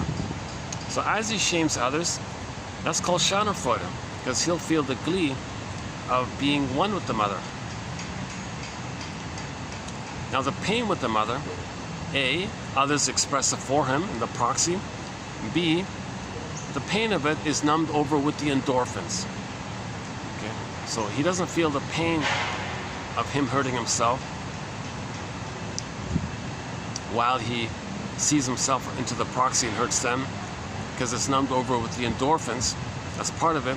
The other part of it is it distracts him from the pain when he sees others playing his painful self, shame self. So he keeps the blissful oneness, and that's an addictive kind of quality. Now as he does this, when he shames his own soul seen into others, on another deeper level, he's very empty inside. So he regresses and reverts to that once upon a time place in the uterus when he was on the throne. That's called infantile megalomania. So he's always searching for the status of being on the throne. Huge paradox, because the baby was helpless, but he thinks he's a little God, so powerful. This helpless little baby thinks he's a little God, so powerful God. So he'll take refuge in that belief. That's why narcissism is named after that little white flower. Do we have a little white flower around here? If you go to the front cover of Alexander Lowen's book called Narcissism, there's a little white flower on there. Oh, well, close enough. Well, this is much bigger, right? This is much bigger. Not like this. This is not the narcissus flower. Imagine something like this, minus the yellow in the center. Imagine one petal. Imagine one petal, right? And then maybe like 1/10 of this. It's just a tiny little white flower called the narcissus flower. And apparently it gives people illusions and all this. So that's the metaphor of the storytellers, that in the beginning, the psychology of you being blissful oneness, it's an illusion. So they're searching for that illusion where they were on the king, where they were like special, part of the grand powerful mother, and they were like special and chosen with the grandmother. It's just them in there, so they feel important. Okay, in the uterus, everything serves the baby. Needs get met automatically. Hence, he's like a little king like this. So he feels important and special like this. So a person with the narcissistic personality pattern, or any of the other stinger personality patterns, bully, Iago, etc., lower functioning BPD, etc. The lower functioning BBT, I'm still using Grotstein's theory that it's the Swiss cheese narcissist. When they fall in the hole, they go back to the bully pattern. So all of these stinger personality patterns revert in their mind that they're an infantile god. So the way to satisfy that, to get that, to seek it or something, they're going to search for fame, prestige, glory, power, and in the whole process of it all, whatever they're doing, they have to see everyone else as no good, meaning they're no good. No. They project their unloved self onto others, and when they say others are no good, then they can revert back to the infantile time in the uterus when they were a little god. So cynicism gratifies infantile megalomania. Okay, all this dark humor, shaming humor, put down humor, mocking humor. Okay, so they always got to see their unloved self as no good. They do it by finding proxies of their no good self, and then say and they're demanding, they're adamant to say how others are no good. Others are fill in the blank. They have a dictionary of put down terms. So they'll be very good with their cynicism and negative pessimism and a negative like little barbs. It can be very witty, but it can be very scholarly, but it's still bitter banter shards like that. So now, by the way, the pain is cranking it out. The pain is creating it all the time, Janov says. So they constantly go to life with an addictive need to shame others.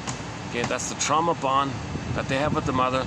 But this time they play the traumatizing mother, and when they imitate her, they're one with her. So they're in a gleeful kind of place, and they're addicted. Now they're addicted. Now they're getting glimpses of the blissful oneness of the mother when they act like her. So how do they act like her? Well, what did mother do? Well, mother shamed them. So to act like her, they got to shame themselves. Okay, to avoid the pain of that, find someone else to play you and shame them. It tricks you to not feel the pain.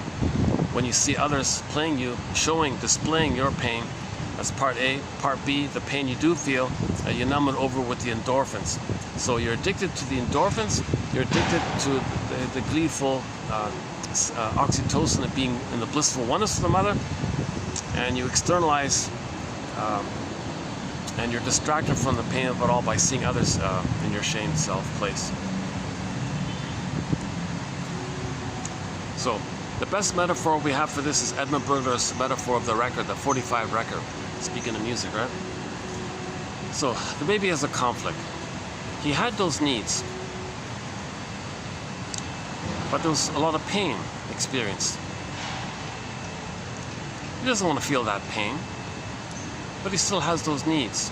Hence the primal inner conflict. Okay, the wish and the fear. He has a need or wish for mother's love, but he remembers the pain. He doesn't want the pain, so he denies that he has the needs and feelings, but he does have the needs and the feelings by it. So he does have the need, but he remembers the pain, doesn't want the pain. So it's a huge conflict. Now this conflict, we can call it the cry for love. The metaphor is, this cry for love is like a song on a 45 disc record. Now that it's grooved in on the 45. Those 45s only have one song. Side B is the same song as side A, or there are no grooves on the backside, just one song. Okay, this is called neurosis because it makes the person live life through there in a timeless place. Yes, the false self can understand life and go through the motions of life and get 10 PhDs and write 10,000 songs or whatever, but it's this embodiment we're talking about. Hold on a second.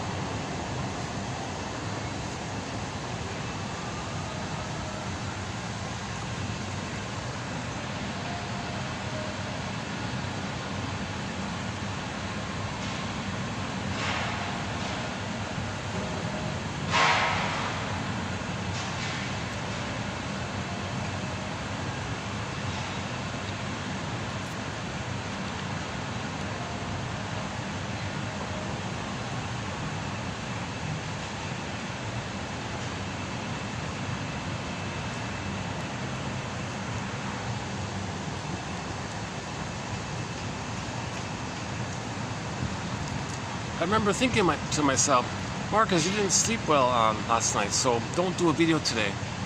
It's not going to be a good video. I know. So Martha Stark has a thing called empathy statements.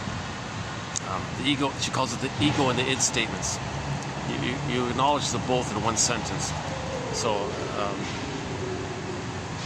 even though I knew I wouldn't be doing a good video today, nevertheless, I find myself here doing one. That's the id. So the logic was, I knew I'm not going to do a good video today. That's the ego, the reasonable, intelligent idea, right? But I was triggered. Nevertheless, I find myself here doing this anxious video. So you do both, the ego and the id. Okay? On the one side, I know I'm not rested today, so I'm not going to really do a good video today. Yet, okay, the id is like impulsive, like, so you find yourself, like, you're triggered. You find yourself, okay, that's the id part, like this impulsive thing. Here you are, now I'm doing this awkward video. ego in it. So part of me wanted to be reasonable, but the emotion said that whatever childlike needs you're trying to meet in these videos, they're looking for that, right? So the child in me says, do the video. The adult means said, no, we're not going to do a good video. The child, no, I want to go out. Go to the garden place here, see the swans. No, but we're not going to do a good video here. No, I don't want to stay in. Go out, get some sunshine. I saw a video on Henry Winkler. I just discovered Henry Winkler's Twitter page. He reposted some clip about a golden retriever noticing how the humans were on their toboggans sliding down the snow hill, and he wanted to do it himself. The dog wanted to do it himself, and he was barking, I want to join him. They left the dog at the top like that, so they were sliding down and all this. So the dog just put himself on his side and threw himself and slid down with his body and slid down the snow hill, and there's like a little curve like that, and he was so eager to play with his friends and all this, his human friends, and he wanted to join along and play. Like, don't leave me behind, I want to play, like, you know, like playing catch with the ball kind of thing. So and you can see the dog like hesitating. How am I going to do this here? How am I going to make my body like a toboggan and slide down this hill here? So you see him kind of tilting on his side like that. And he threw himself and he slid down this whole long.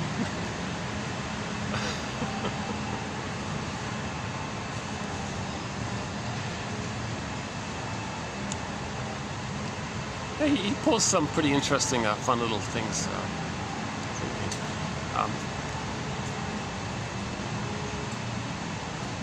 And I read his most recent tweet, Henry Winkler. He said, you know, if you make mistakes in life, it's okay to admit it. It's okay to admit and say, I was wrong. Unlike the Fonz, the character he played in the 50s, who couldn't say it, right? So the famous scene where the Fonz character couldn't say the words, I'm wrong, and he was stuttering and stopping and having a painful effort. So he was referring to that time, 50 years in the past, right? He's promoting his new his biography or something. He's promoting his book or something.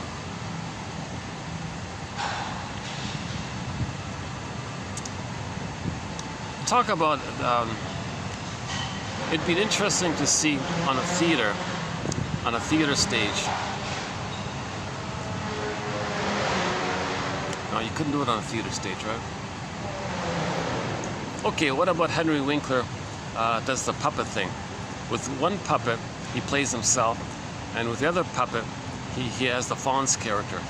And let's see the two of them dialogue with each other and be friends with each other.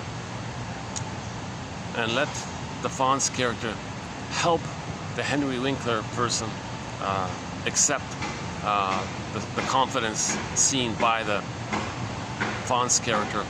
Okay, the Fonz character is sort of like the almost like the double self, or the secret self, the denied self, which has his lost confidence. And you can see that the actor, he's a friendly guy and all this, but he doesn't really have that kind of confidence.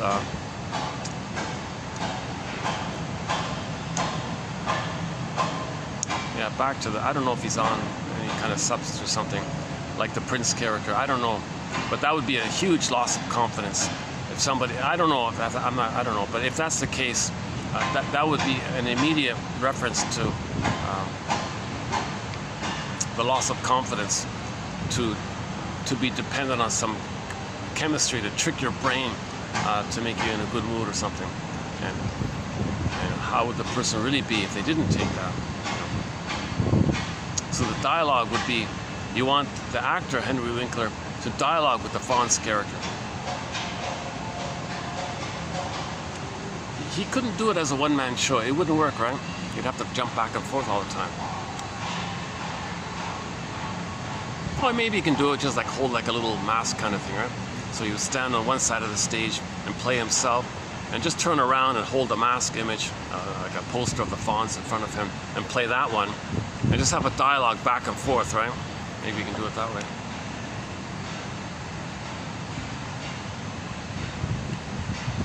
So this motif of the double character is discussed in Otto Rank's essay called The Double, a film called That Uncertain Feeling, where the young lady dialogues with the tortured artist, who's her double self. In The Phantom of the Opera, the guy with the mask, he's with trauma and pain. That's the double self of the singer. So she dialogued with the phantom. That phantom is her. But so she accepted and learned from him, meaning him is her. So she accepted more of herself, went back on stage and was a better singer by it. So you're more healed and you're more whole when you accept what your double self is telling you about you, because the double self is you. It's just to repress you. Remember, it's the one who walks with you, who's not like you, who is you. He's living your life, and you don't. That's called like the stranger. In that film, Uncertain Feeling, she went to the shrink guy. He said, "Oh yeah, you've got a stranger with him. You don't know him. I'm going to introduce you to this stranger." And she joked and said, "I'm afraid of strangers." But it's her. Also discussed in the last video, 81, about the double motif. We talked a bit about Otto Rank's essay, The Double, Phantom of the Opera, and that film, That Uncertain Feeling. So I spent a little time on those three examples of the motif. Maybe we can add a fourth example of this motif. If Henry Winkler, the actor, as person, could dialogue with the Fawn's character that he plays. So he had the unique opportunity to play his own double self.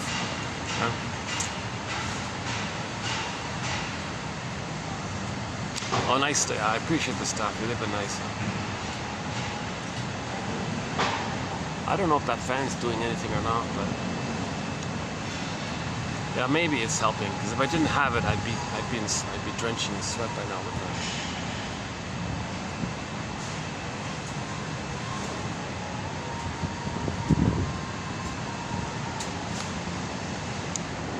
that. Okay, this gives me an idea. If I bring my own extension cord, I might be able to move that fan closer.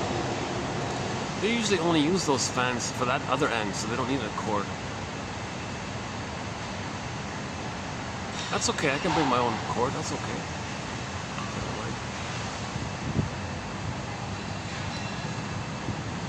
Then I can do more videos here.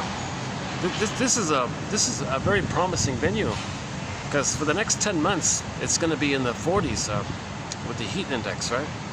High 30s. It's going to be in the mid to high 30s. Today's 36, I think. And then with the heat index, it's going to be in the mid 40s to high 40s, like last year. 10 months of it, basically.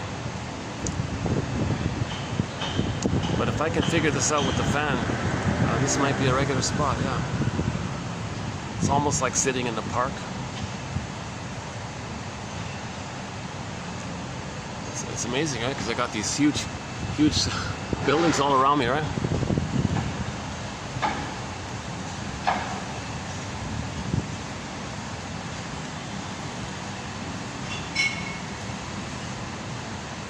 Okay. So this inner conflict is called neurosis because we're going to life with this inner conflict. It's from the past. We're transferring this past conflict with the mother in the present, going to life, continuing this conflict, either by coaxing others to reject us the way we were rejected, that's called benign, or the more perverse way, find proxies to play you and you reject them because they're you and you're the mother who rejected you. That's the perverse one, what the stingers do. And that area seems to be the talionic quality to it. The talionic quality is in that stinger area. The clingers and the pleasers don't really have that issue. They accept that they are hurt and they don't want to hurt others. They have enough resource, I guess, to just let's heal and let's understand and so I can find myself. So they're on developmental path. But the stingers with the talionic, they don't want to. They reject the quote-unquote human side of being human. They're in this narcissistic mode of, well, if I don't shame others, I don't have a mother. So maybe the talionic issue is if I don't treat you the way my mother treated me, then I don't have a mother, and I can't live without a mother, and no baby can live without a mother. So maybe the talionic thing, maybe at its, this is just an experiment here, maybe the talionic thing really at its, shall I compare thee to an onion, if you layer it all down, maybe it's the sense that I can't not be the aggressor, because otherwise I have no mother. So maybe that's sort of a part of it, part of the puzzle here. I'm just brainstorming here. I don't have an answer here. I'm just kind of brainstorming here. So normally, throughout the 1,000 videos here, I've been using Robert Bly's advice. So when Robert Bly, a guest mentor in our collection, when he speaks to an audience, he says to the audience, "Dear audience, 30% of what you're going to hear tonight is wrong. It's up to you to figure out which 30%. And when I was doing Janoff's material, I was saying it's more like 50%. Now today's topic, it's 80%. This is like a huge question. This is the most unclear thing for me here. So I want to start somewhere. I got to start somewhere. But in the next, when I do a second video on this talionic topic, I think it'll be better. And so we'll see how that goes. I don't know if there's enough material. There's not much material. I noticed there's not much material specifically referring to the talionic thing as being basically synonymous with identification with the aggressor. So what's identification with the aggressor? They got to shame others.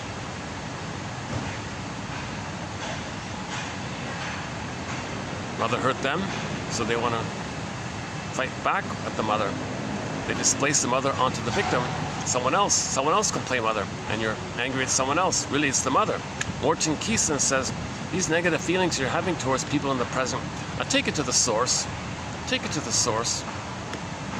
You recreate you recreate in the present and reenact in the present so you can know how you felt in the past with the mother.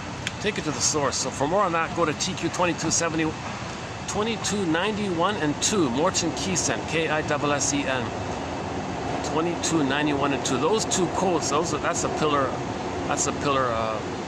two quotes are sort of like pillar quotes here. Another pillar quote is by Paul Libby Russell, 2119. I think Janoff's 26 videos are kind of like a bit of a pillar as well.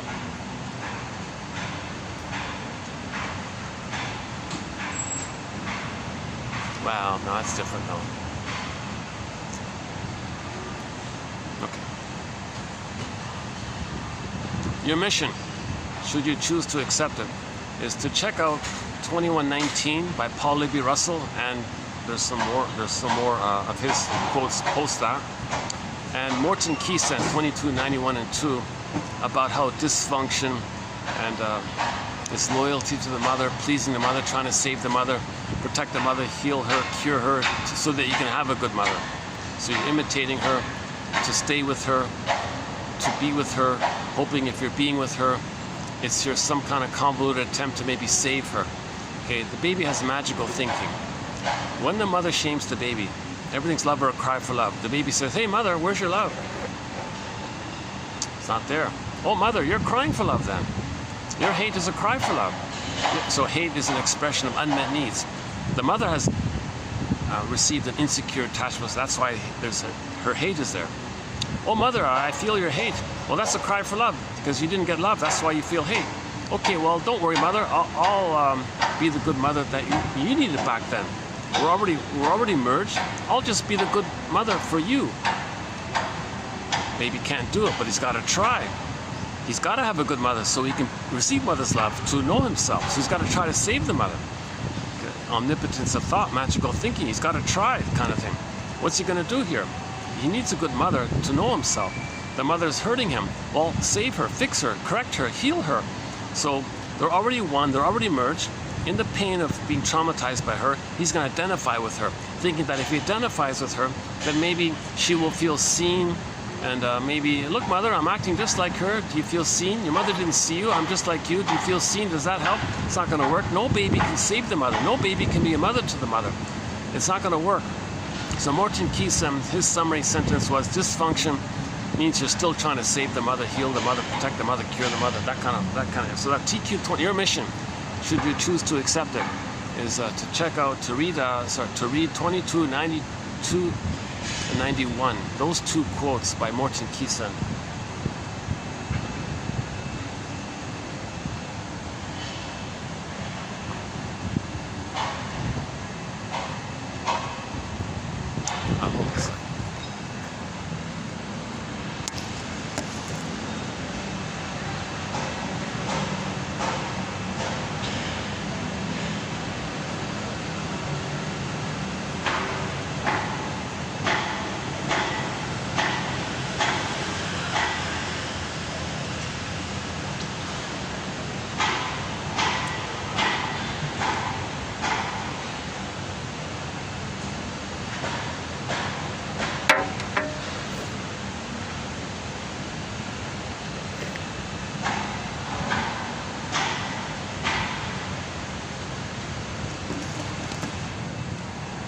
So Edmund Bergner, one of our mentors, says this: every neurotic, so neurosis, okay? You're being neurotic if you're recreating the past in the present, not seeing the present realistically for what it is, because you can only see the past in the present, and you have unfinished business with the mother in the past and a struggle with the mother in the past, and that's all you see in the present. That's neurotic. Okay, so that old struggle in the past, which you recreate in the present, to still cry for a mother's love, or express your anger and show the world and tell the world how angry you are at what your mother did to you by doing to others what your mother did to you. This is neurotic stuff, right? We're not loving life in the present. We're not feeling embodied. We're not using our gifts. We're not using, we're not going to be an elder. Or we're not mourning losses. We're not admitting losses. We're not feeling the pleasure of expressing our uniqueness, which would be a path of heart and love, and expressing the meaningful and all this. So we're neurotic like that. We're stuck in the past, dwelling in the past. That's kind of neurotic. Edmund Bergner says every neurotic is a music enthusiast, but he only has that 145. That's all he has. He has that one record. He would love to love life. We all would. We would all love to love life and enjoy in the present a wide variety of creativity and spontaneity and pleasure and new things and every day of the life. We would all love to have that. So the neurotic is a music lover. The problem is, like everyone, the problem is he's only got this 145, which he carries with him all the time. Everywhere he goes, he carries this 145. Every time he sees a turntable with never-ending fiery ardor, the compulsion, he puts that 45 record on the turntable, picks up the needle, and plays that tune. Meaning, in the present, he's going to play that tune. What's that tune? The cry for love. Now, if it's the perverse way of crying for love, he finds proxies to play him, and he plays the shaming mother who says no to them the way his mother said no to them. And that's sort of the talionic realm. It's sort of in that area, before 18 months. The more benign version of crying for love is you play yourself, and you just expect others to reject you by self-fulfilling prophecy, have impossible demands on others, assume they're going to reject you, prod them, goad them to do so, okay, and nudge them to do so, be passive-aggressive or something, give people impossible tests. The goal is to get the others to reject you, to say, oh, I don't like you or something. So you can know that you were shamed by the mother. You recreate in the present a version of the past to know what happened in the past. That's more benign because you're not hurting others. That's called direct. Now the person doing this is holding on to their soul. So they're holding on to the quote-unquote more human side of being human. And they have some empathy and gratitude and feeling and all this. The problem mainly with the clingers and the pleasers is that they don't have enough confidence to initiate their own self-activation. Now the stingers give up on the real self and genuine expression. They only want to play infantile God and be addicted to shaming others. So the stingers are addicted to hate, greed, envy, spite, vindictiveness, schadenfreude, okay? Grievance collecting. Berg calls it injustice collecting. The yardstick is impossible because they're looking for the perfect, blissful, motherly experience, but nothing in the present can take you back in the time machine to give you that. So their yardstick is impossible. So either or. they'll be very devaluing because they didn't get that. So nothing. So there's no gratitude. There's no acceptance of goodness because nothing can provide what was needed back then. So so they'll be very angry all the time. So hence the main emotions, not emotions, actually sensations, right? We keep saying emotions, right? Hate, greed, envy. Now they don't have a beingness, so there's no sadness. Really, it's there, but they don't know it. They don't want to admit it. So if there are losses in life, they use denial, contempt, and sour grapes by saying didn't need them anyways. They call it a pyrrhic victory because they preserve the infantile megalomania, and because they're the one-up mother and their unloved shame self, someone else can play it. So they're no good and you're good. So anybody who says, I'm okay, you're not okay, Eric Burns, right? I'm okay, you're not okay. That's the more severe trauma. The middle one is, I'm not okay, you're okay. You would think that the former would be better, you'd be better off. No, it's a more severe trauma.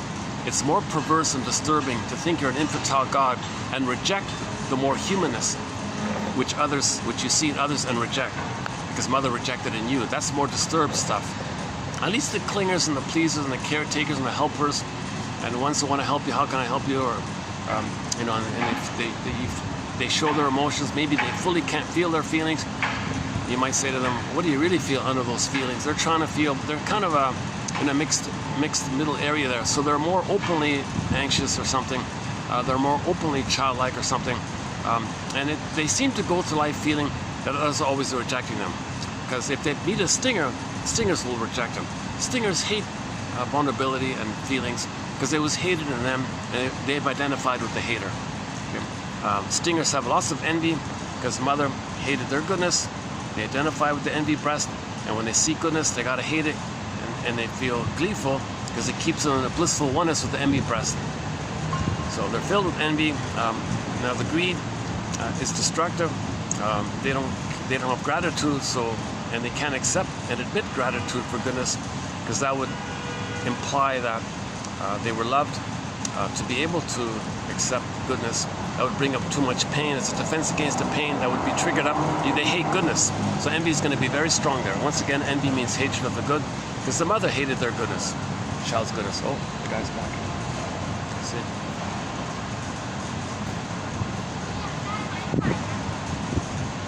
Well, maybe he's the...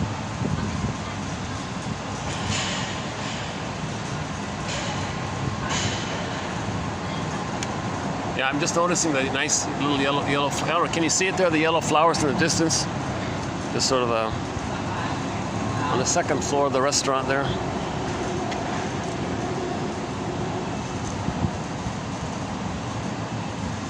Oh, we're finally getting a bit of a breeze here. Oh, great, okay.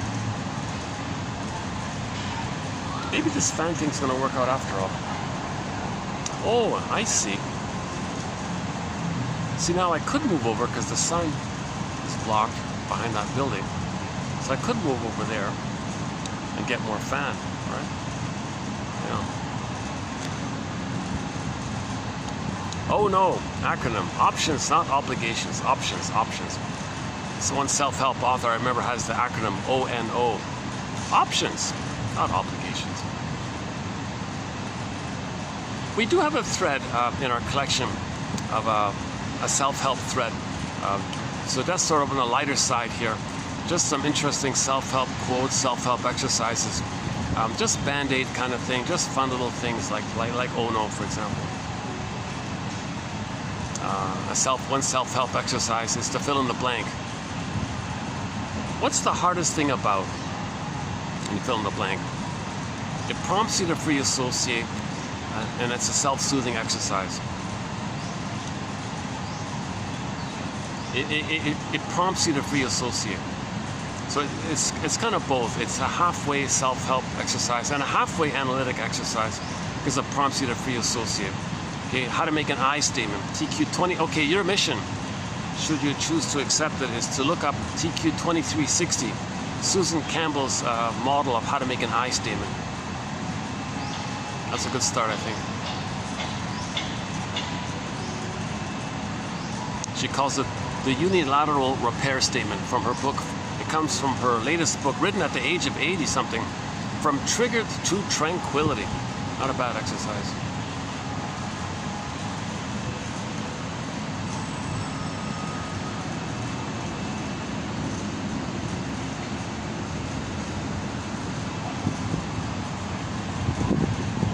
Yeah, I wish I were in a good, like a refreshed. I wish I were in the mood today that I was in the last video, because I was energized and feeling good, and I could speak more smoothly without making so many mistakes. I'm making a lot of mistakes in this video.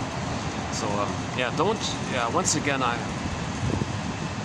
haven't been analyzed. My disclaimer: I'm not a professor, shrink, none of these things.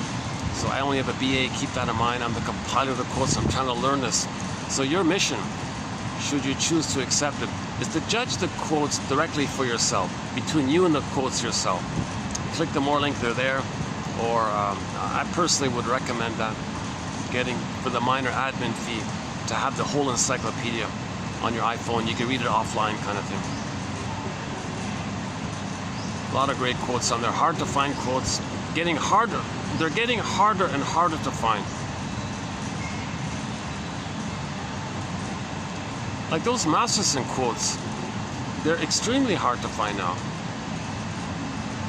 He's like the #1 shrink of our time, basically. From the 80s and 90s kind of thing.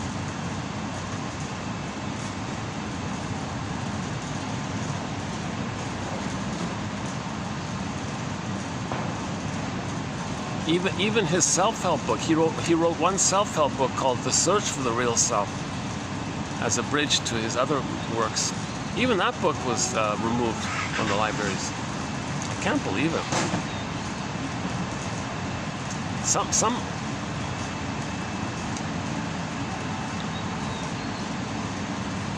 See, I think maybe part of the issue is the psychoanalytic perspective. Sometimes advertising industry and propaganda and public that whole brainwashing, let's just stay with advertising. They use some of these kind of ideas to sell stuff. Like they'll present an appliance, but they won't tell you that the adjectives that they're associating or giving to that appliance, that those adjectives are synonymous with a description of the good breast, the mother breast. So they'll describe the appliance in the same way somebody might describe a good, lovely mother.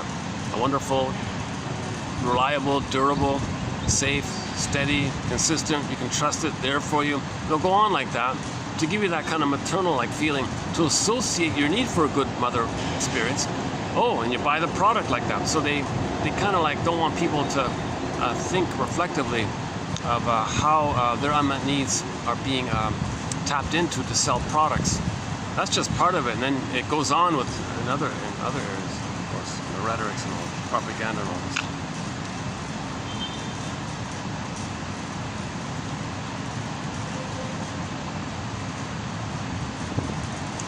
Masterson wasn't. Unfortunately, there's only one short little interview with him on YouTube from an old VHS. It's kind of frazzled up a bit, but you can get it's pretty good nonetheless.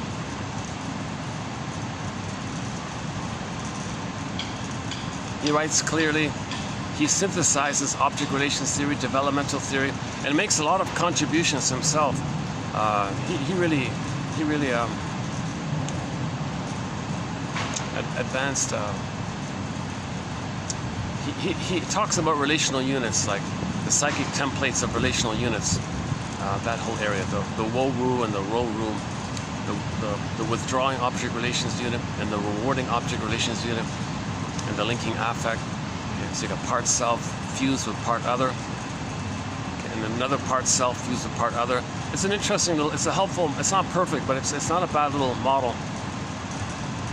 His famous axiom is self-activation, real self-activation, like doing something from the real self. If you get a glimpse of it and you want to come from there, well, it's going to trigger the old pain. That's called abandonment depression. And whenever there's pain, you use a defense mechanism. So the common example was the baby needed mother's love. Mother said no. Baby was crying. Maybe finally she came in with honey on the rubber nipple, and then the baby was placated by the trick of the sugar, salt, and fat. So later on, you do something real for yourself. Anxiety, okay, open the cupboard and eat some cookies, some sugar, right? So the prototype is set and you keep referring to it back again and again. So that's neurotic, because the baby survived originally with that, but to keep on doing that, you're not in the past, but you're still emotionally reacting as if you're in the past, and it's not healthy to keep eating too much sugar. You might lose your hair, for example, according to one theory. I heard one theory about a guy on YouTube. If the child takes too much sugar, too many sweets and all this, he may lose his hair.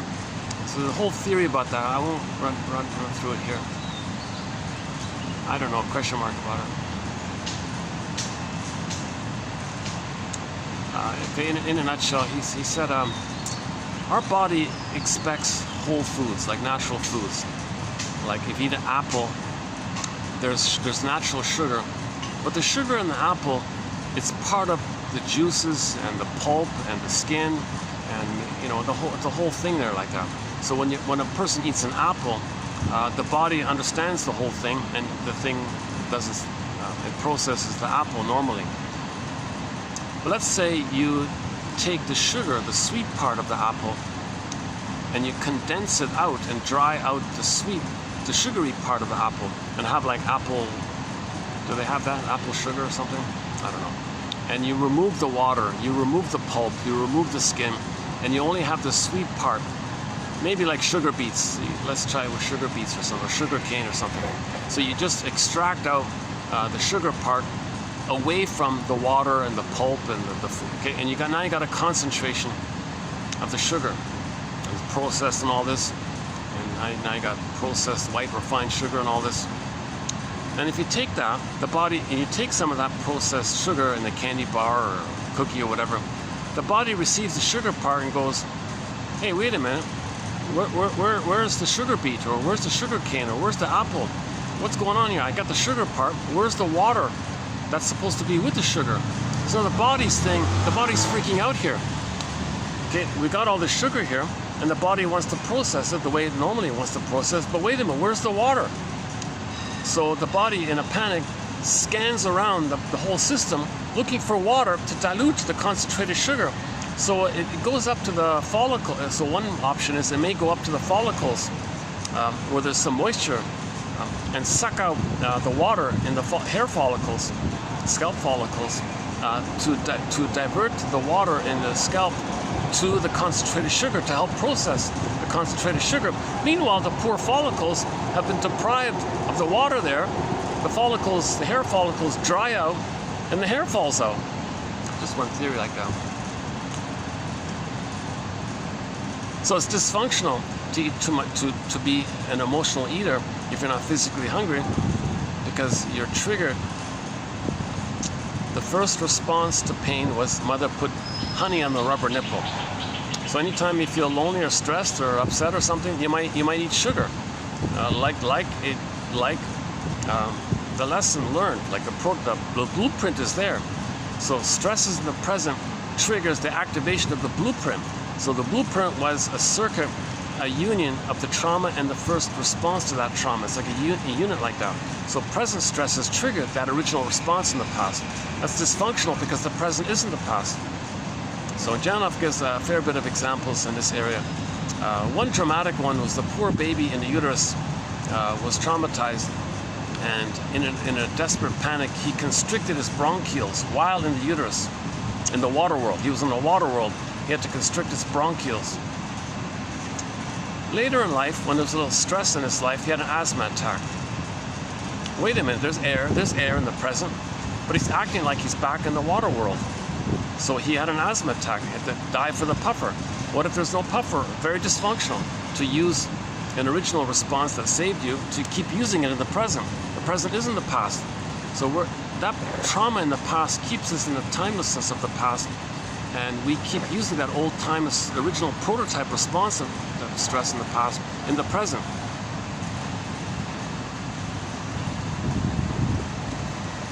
So okay, so the clingers and the stingers. So basically, that record, that 45 record that we're talking about, when the stingers replay the cry for love, they play the mother who says no to them. So they got to find someone to say no to them, and that other one they're saying no to is them. So they need someone to say no to. They need someone to play them, and they play the shaming mother, and they're addicted to it. It keeps them attached to the mother.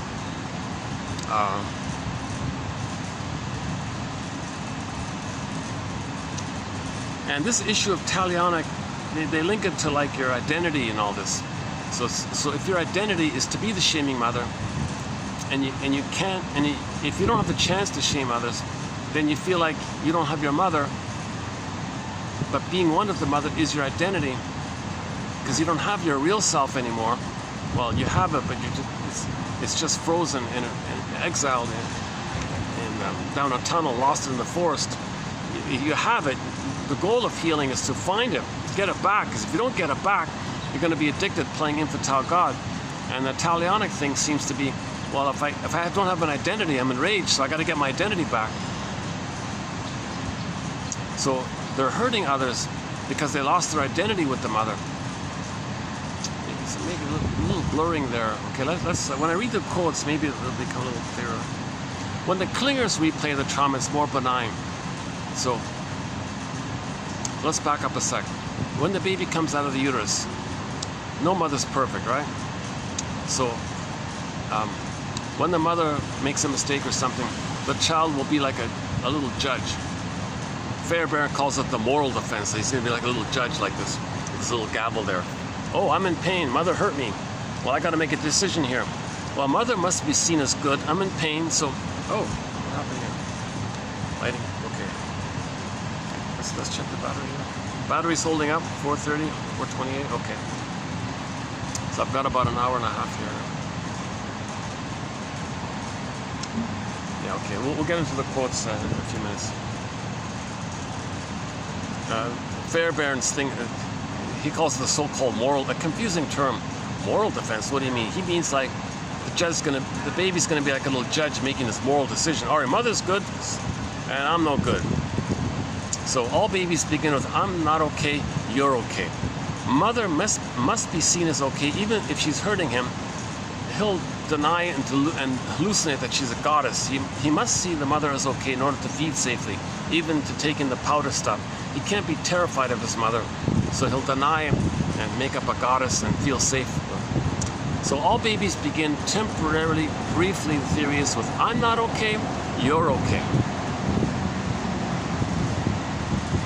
If the child is too strained, if the mother's shaming him again and again, he can't do it anymore.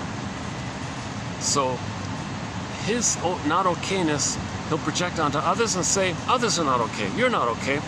They regress back to the time in the uterus when they were on the throne, and from that place of being on the throne, called self-sufficient superiority complex. Yeah, hold on a second. Let's guess here.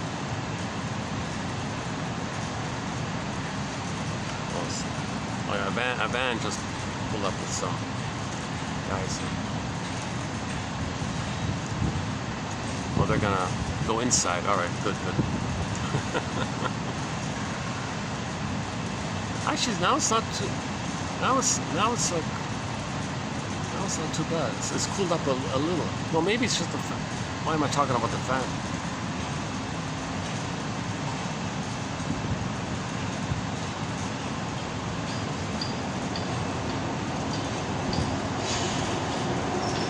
Can we say that these are fantastic quotes?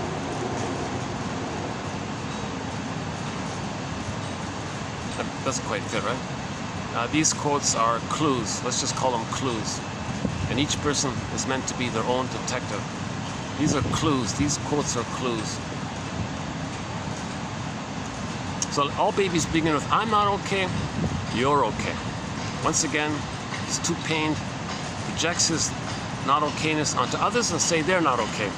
Reverts to the uterus time of being on the throne, self-sufficient, solipsism, infantile megalomania, so he's okay from that. That's the narcissist's flower, it's a delusion. But from that, he'll say, I'm okay, you're not okay. So the superiority complex is a defense against the inferiority complex, says Alfred Adler. Shall I compare thee to an onion?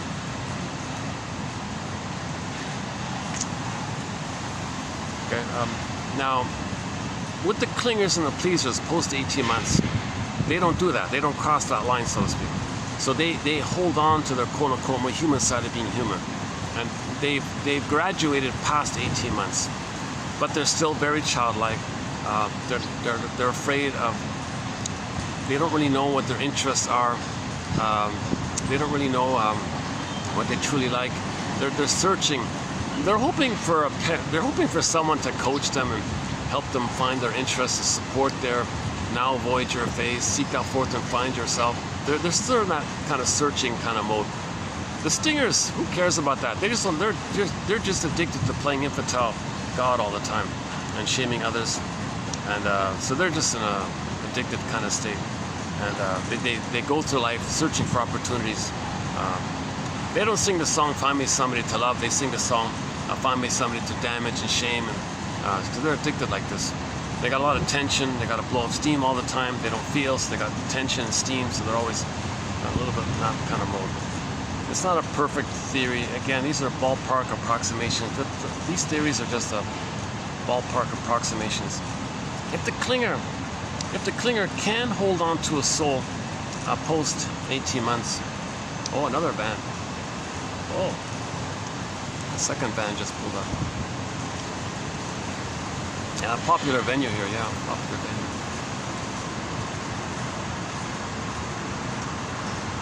If the child can hold on to a soul post 18 months, then he maintains that. He maintains that original setup. I'm not okay, you're okay. So when they replay the record, well, I'm not okay, you're okay. Now mother shamed me, I'm going to get you to shame me. That's for them to know the mother shamed them. So they're more benign like that. They don't hurt others like that. Okay? So they're not really in that talionic kind of mode. They're just self-defeating and kind of self-sabotaging their chance for happiness and all this. And they're still looking for a good parent to help them know their interests and coach them and mentor them. They're kind of in that kind of learning kind of mode. Stingers say, I don't need any of that. I know who I am. I'm an infantile God, and I go through life shaming goodness and hating goodness, and I feel it important, and they can create all of their energies for it. So they're kind of it seems somebody said narcissism has that fusional quality, and so they can read things more. They're symbiotic like that, so they know what to say to hook you in, and they can speak in a way to coerce you to admire them or something. Look at me. So they speak in a kind of tense, coerce you, fearful way, traumatic bond way. Now stingers love clingers. They love having clingers around because that's somebody to shame all the time. And the clingers say, well, that makes sense. They're good and I'm no. If the clinger and the stinger marries, that's a neurotic marriage. So the clinger says, I'm not okay, you're okay. The stinger partner says, well, of course, you're not okay, I'm okay. Makes sense?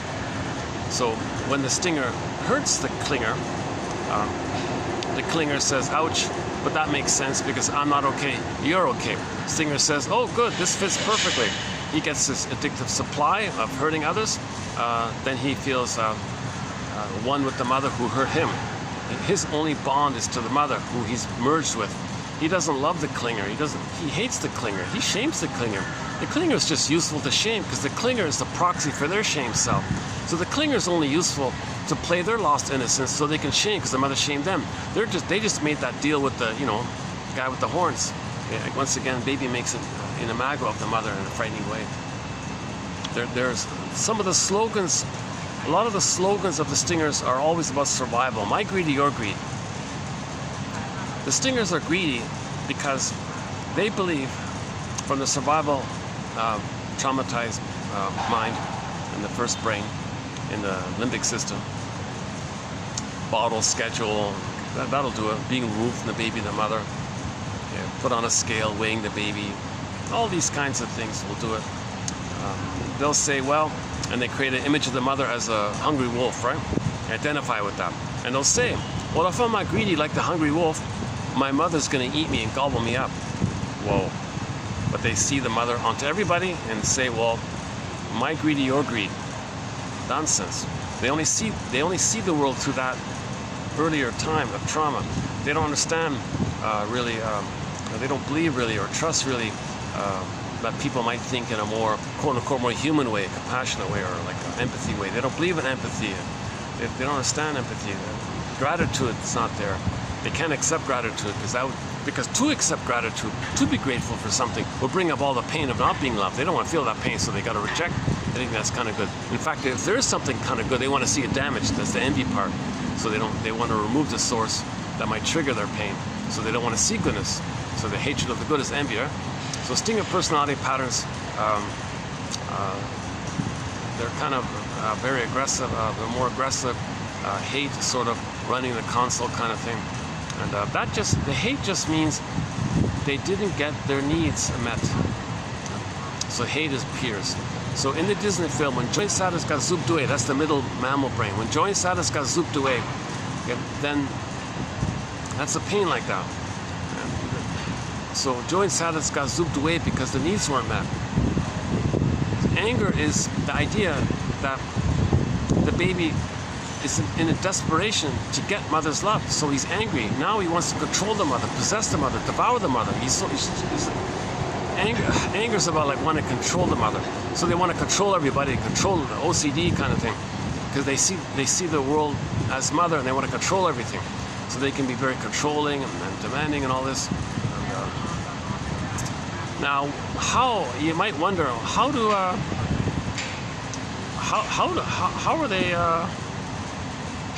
are they getting by? Kind of, you might wonder like this. Well, we created a system for ourselves called global pillage instead of global village.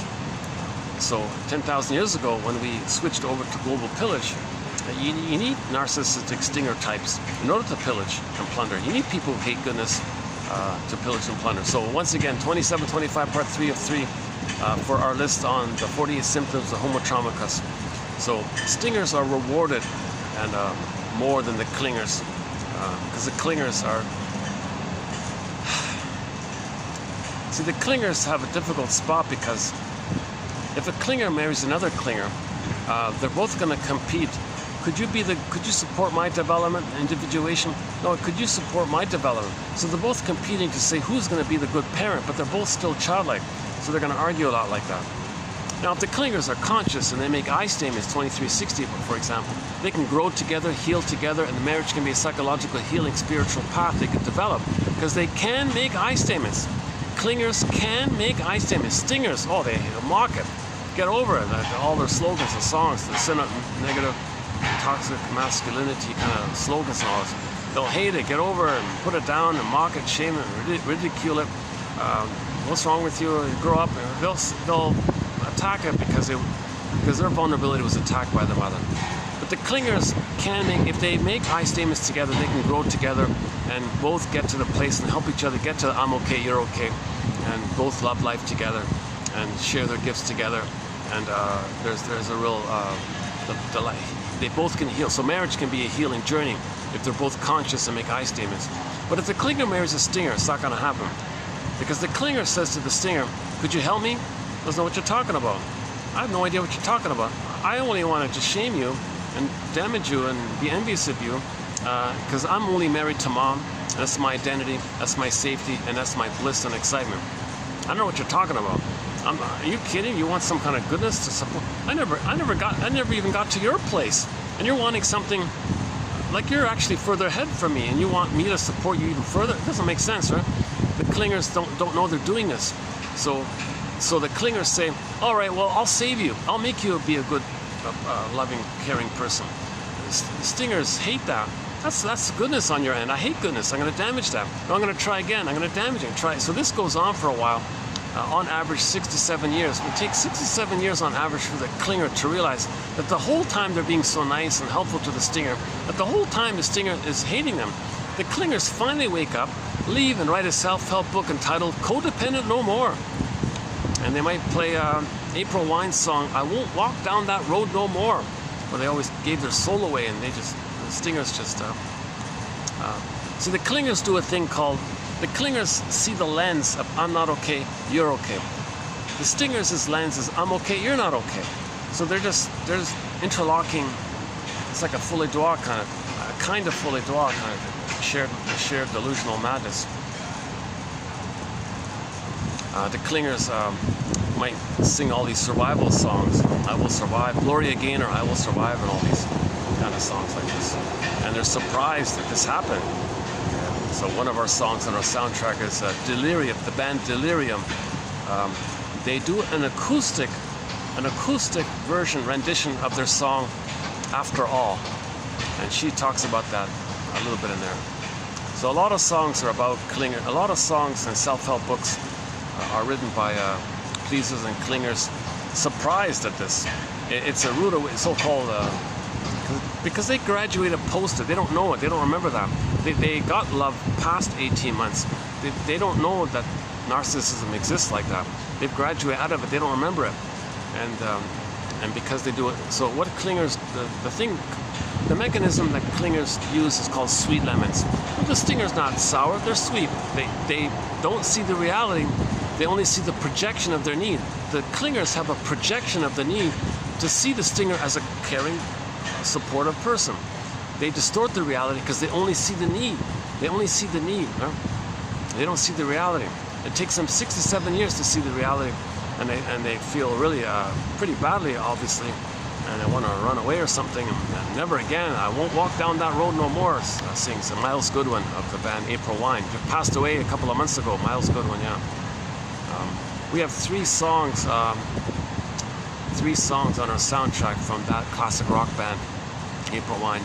2 from Miles Goodwin, and 1 from the other guy, the guitarist guy, who sings Before the Dawn. Nice song, Before the Dawn. So we got Talk to Me, Won't Walk Down That Road No More, and Before the Dawn. Those are the 3 April Wine songs on our soundtrack. We got hundreds of great songs on our soundtrack, lots of classic rock. For example, that one there.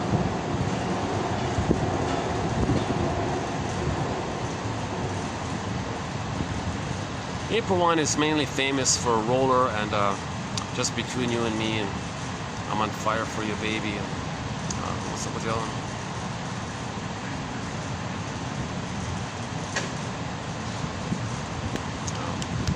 A good introduction to April Wine is their album Harder, Faster, the one with the car.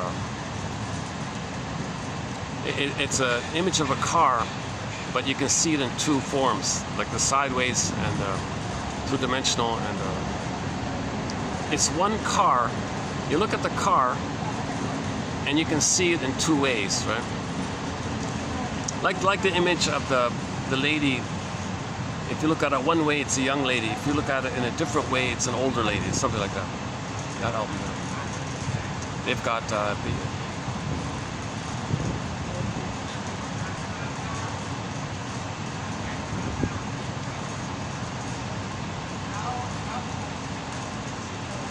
oh no, their big hit is Roller, and the other one is that's the one with the bell at the beginning, right? Roller, and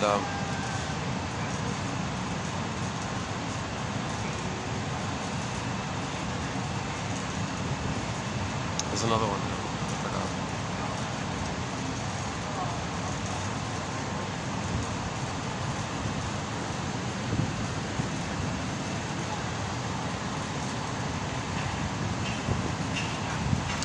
We have a little section of we have some material about this relationship between the stingers and the clingers. We've got a wealth of material about the stingers, and if 2 stingers get married, they'll scapegoat one of their children. A lot of prejudice involved, so we enter in Murray Bowen's theory about the emotional triangle.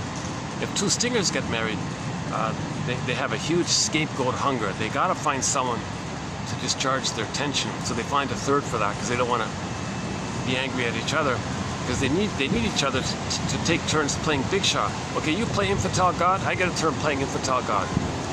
Anything about our human shameness, well, we'll direct our anger at that on a 3rd. So they'll scapegoat one of their children, or any 3rd, fill in the blank, any kind of 3rd. And we talk about how that's created. How do the stingers scapegoat their children? There's a body material there. Hans Jürgen Wirth talks about this a bit.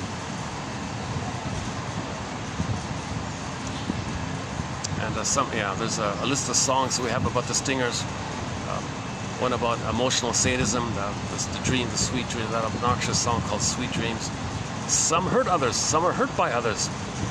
Yeah, isn't that fun? To hurt? It's sick stuff, yeah, it's sick. The stingers have what's called perversion, like a kind of emotional illness or something. It's pathological joy to take pleasure hurting others. It's a sickness, it's an illness. That song is for their everybody wants to rule the world. Everybody wants to rule the world song. Another obnoxious, sick song. Not everybody is traumatized before 18 months. Yes, the baby thinks he rules the world. Yes, the world is his oyster. Yes, everything's for him. But not all people are traumatized prior to 18 months. But those who are, solipsism. They say everybody. No, it's them. They have that fantasy because they didn't get that need met. Okay, if the baby didn't get a blissful oneness of the mother, he's still in that mode. If the mother rebuffed him before 18 months, he'll be in that kind of mode.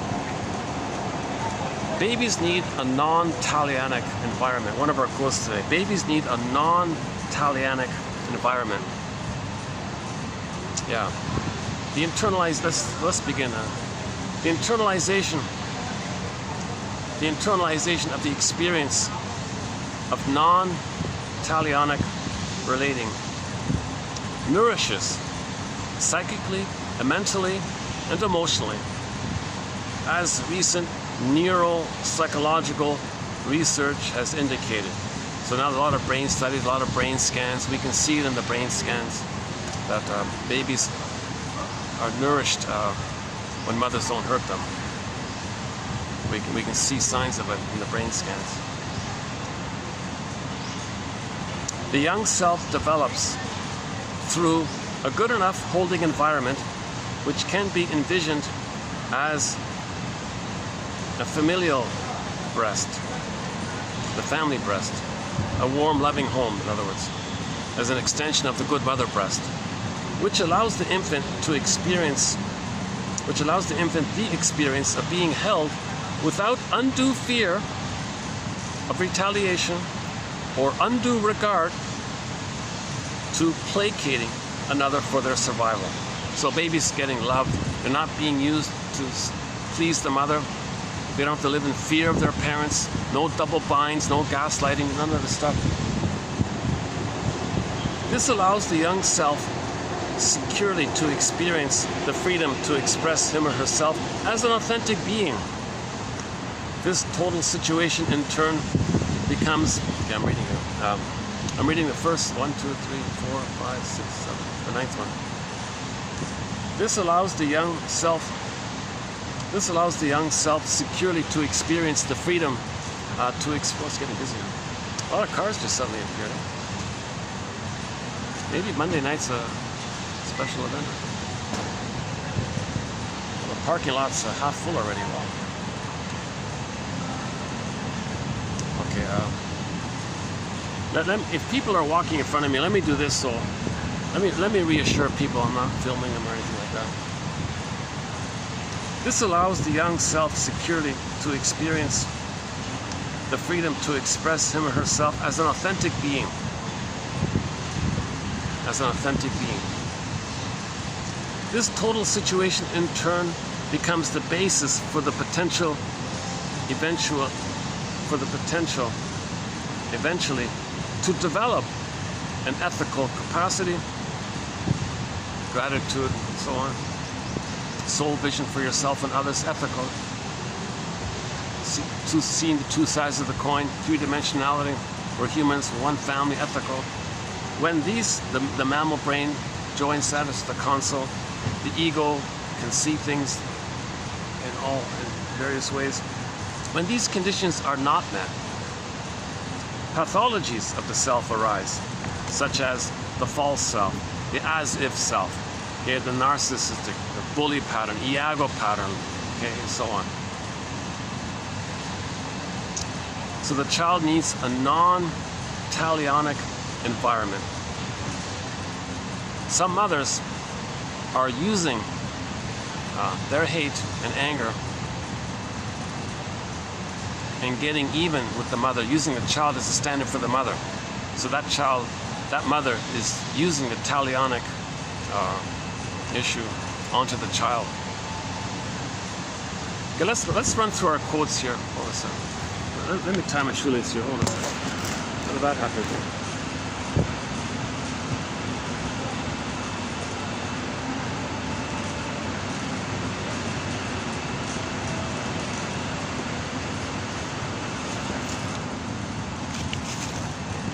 Is that okay? Well, if you don't see it, you just click the more link, you'll see it below. An old adage.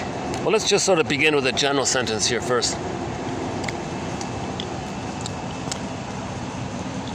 An old adage says, quote, "You can't fix something until you know how it was broken." Without an understanding of what really happened to you and why your parents treated you the way they did, there is little hope of fixing the brokenness you may feel. So we got to get their psychological story. To forgive our parents, we got to know their story, their brokenness.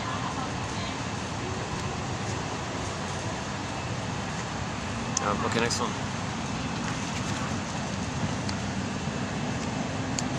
Okay, the next time you waste an evening watching popular TV programs, notice how often getting back or getting even makes up the underlying theme of the show,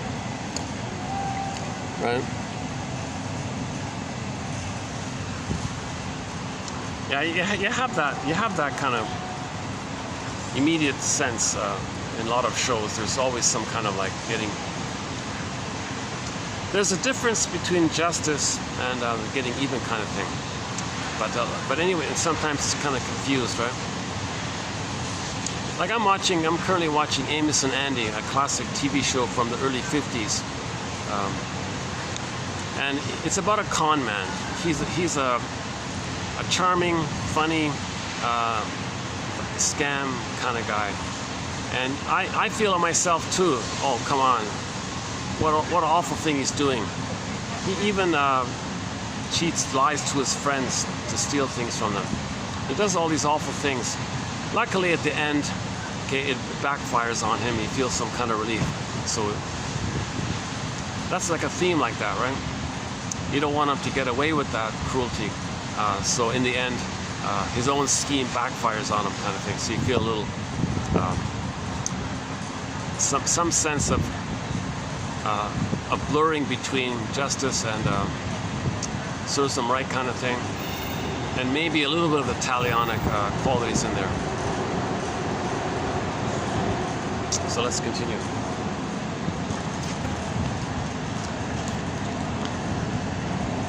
As a matter of fact, a talionic tit-for-tat response to injury was an ethical advance over more primitive forms of behavior. Now he was saying, if you think tit-for-tat is bad, the way babies were raised long ago, things were worse.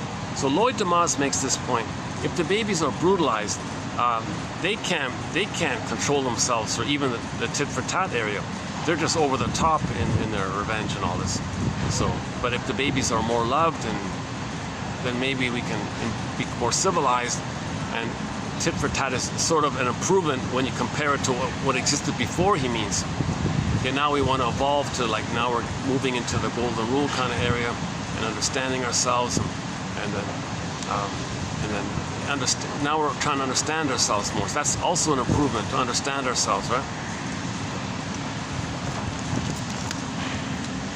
So yeah, so from talionic to the golden rule represents an advance. From the perspective of the psychoanalytic community, the mastery of the talionic impulse, the compulsion for revenge, is a prerequisite for traversing the rites of passage to adulthood, to civilized maturity.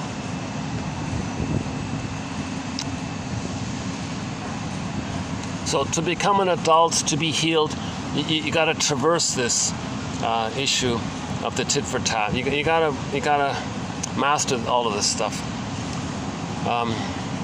Here it is here. The next one. It is revenge which we sometimes confuse with justice and creates around us a sort of jungle mentality, which is the opposite of civil society. One cannot be called truly civilized until he has tamed the talionic impulse. The talionic law may best be interpreted as a limit on punishment rather than a demand for it. Yeah, so there's another reference to it, that believe it or not, the talionic tit-for-tat is like to be more civilized than the prior one. Next one here. To leave the talionic impulse unconsidered is to fail the client. So Masterson, one of our mentors, makes this point. He thinks a lot of his clients, bully pattern, narcissistic pattern, all these kind of clients, they're filled with this talionic thing. And if they're going to heal them, they got to address this talionic thing. I.e. address identification with the aggressor. I.e. admit that mother failed you. Admit that you were traumatized. Admit that you didn't get her needs and you'll never get it. So you got to go in that area. That's trying to master the talionic thing. So empathy and understanding is an attempt to master this. So understanding is the idea. It seems that as long as you do not recognize or understand the harmful effects of what was done to you as a child, you are destined to repeat those acts. You may even defend or justify your behavior, as did your parents. Feeling completely justified, parents will, your mother will, lay traps, lie, duplicity, subterfuge, manipulation, make threats, emotional blackmail, or corporal punishment even, withdraw their love, use isolation tactics, humiliation, scorn, ridicule, coercion, etc., etc. Frequently, these methods are employed unwittingly through a lack of understanding of the real needs of children. In other words, as these, so in other words, a lot of mothers are using the talionic impulse on their children by using these tactics, gaslighting the baby, putting the baby in a double bind. Baby must turn to her for love, but she hurts him. Baby's in a double bind. That's talionic of her. Right? She's getting even at her mother, seeing her mother as the child, as a proxy for the mother, and getting revenge on her mother by doing it to her baby. So she's displacing or transferring the mother to the baby, and she has this wish to get back at the mother, her anger at the mother. Come on, mother, change your ways. I'm angry at you. You devalued me. Now I want to control you and make you change your ways to be a loving mother. It's kind of like a talionic kind of thing. All right. Next one here. As these socially sanctioned expressions of the talionic impulse disappeared, the compulsion was transferred to child-rearing practices. Okay, so she was saying here that in old ancient times and all this, we transferred the more vulgar, crude, like you see in Greek plays and all, the more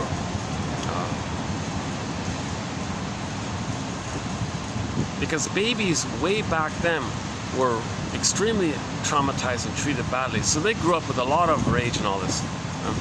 So it's an advancement to kind of limit it. So that was kind of controlled. Then it went kind of underground a little bit in the way parents raise their children.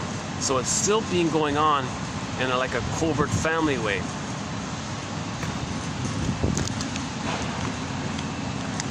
Alice Miller, for example, says in 1983, quote, "When we examine the child rearing literature of the past 200 years, we discover the methods that have systemically been used to make it impossible for children to realize and later to remember the way they were actually treated by their parents." the talionic impulse has found a new home in our child rearing practices. So this talionic thing is being done covertly in the home between the mother while she's breastfeeding. Okay, so she can the mother can say, no, I'm not. Here's the bottle. That's it. That'll do it. That's talionic revenge on her mother, to refuse the baby love. That's a hateful, hurtful thing to do. So that's the talionic feeling of hers.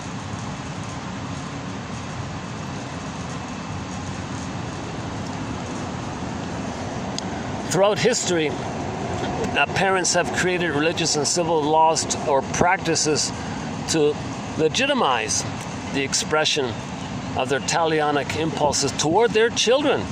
Expressions such as spare the rod and spoil the child were probably used to hide this cruelty.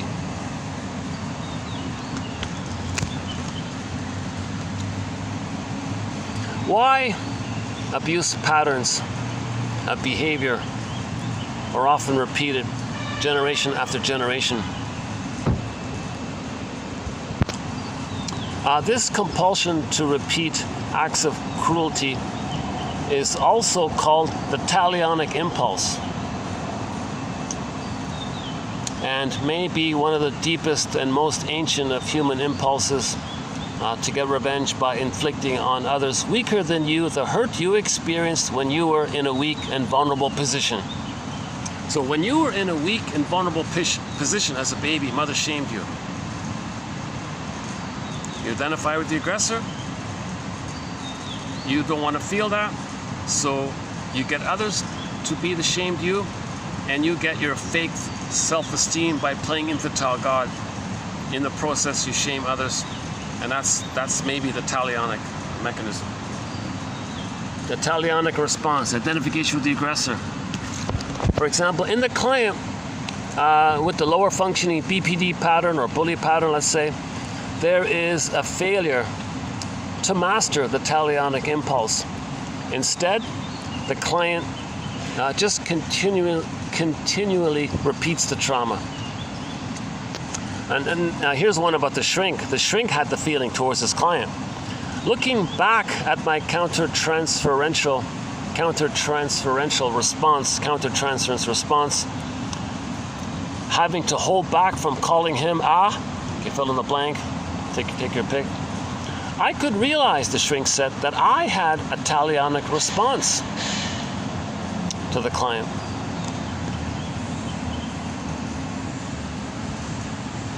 So the client saw his shamed self onto the shrink. The client identifies with the shaming mother, shames the shrink, okay, to ultimately know. Well, the shrink's supposed to say, okay, you're letting me know what kind of child you had. What do you mean? Well, you're telling me you're letting me know what kind of mother you had and how it felt being with her. What do you mean? Well, you're putting me in the role of you, and you're playing her, and I feel a pressure to kind of feel what maybe you felt with her. Now, the shrink didn't do that. He didn't give an interpretation. He just felt enraged by what the client is doing. So he wanted to lash back and call him a fill in the blank. Okay, so Elizabeth Howell.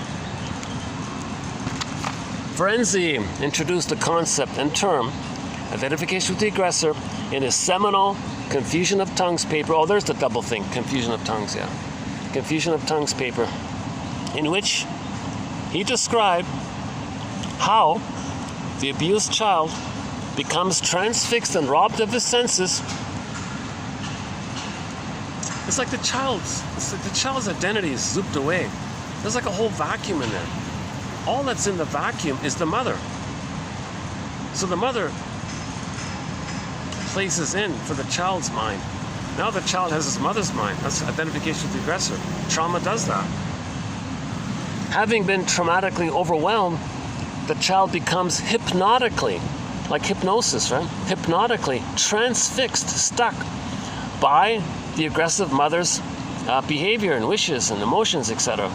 Now the baby becomes her, i.e., mimics her, basically. Okay, so we can say this in two steps. The first part is the trauma by the mother. and the child's response is to defensively imitate her, to have some kind of identity. So he's got to have some kind of identity. So as a defense mechanism, he'll just become the shaming mother, as a defense against the pain of not having an identity, robbed by the mother who took away his identity. So this leads, this quote here by Howell, okay, this quote here by Howell leads to the talionic response. So we got to understand this quote here by Howell and Ferenczi and others.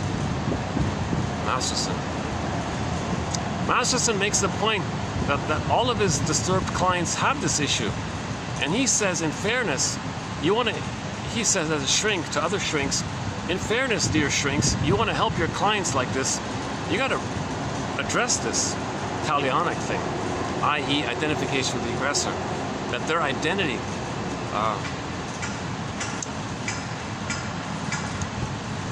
is to be hateful towards others, because mother was hateful towards them. You got to address this identification with the aggressor, i.e. address this talionic response.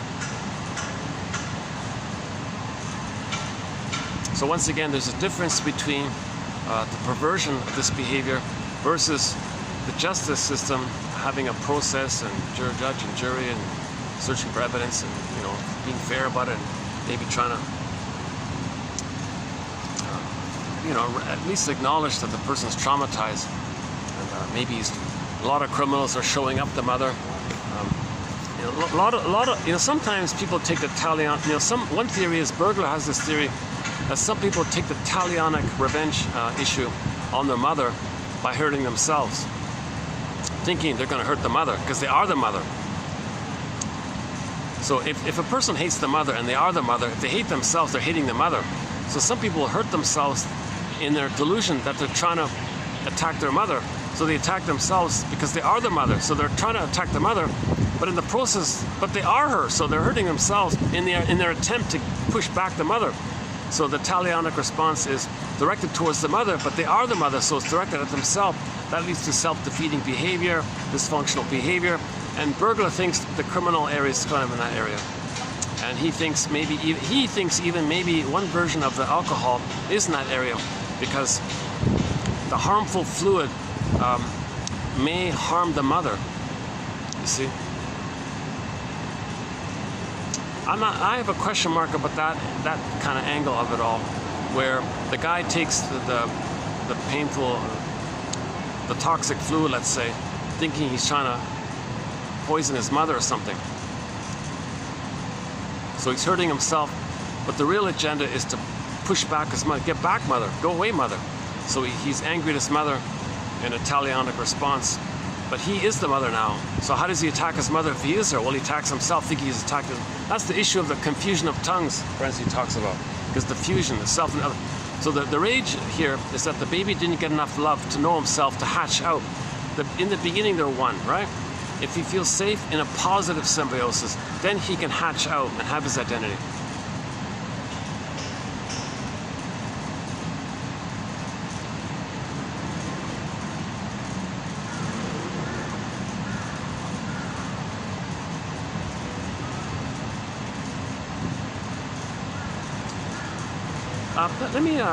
Let me do one little quick check here. I'm gonna hit the pause button. Hold on a second.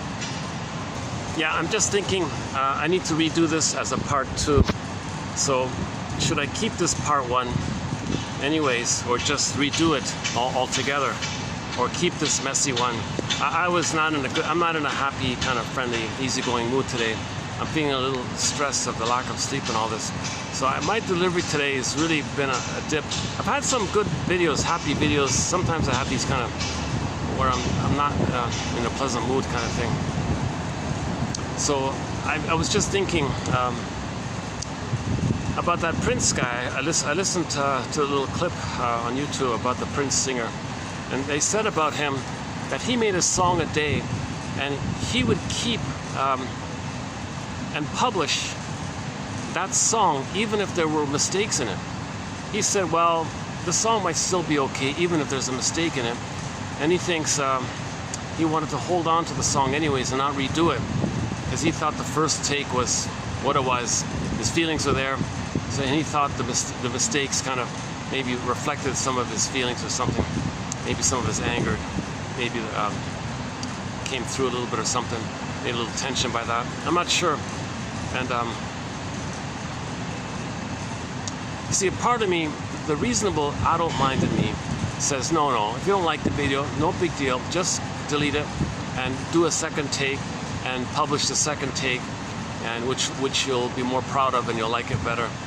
Why keep this messy, sweaty, sleep-deprived video where you're a little more angry, I guess.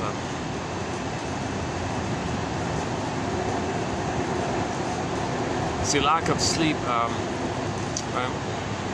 You're going to be stressed because you didn't get your needs met. So you're going to be angrier, right?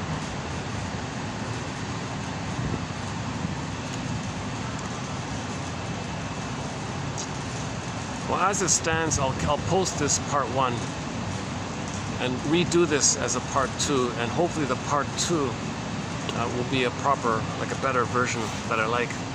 And maybe doing this part 1 helps me to partially understand it.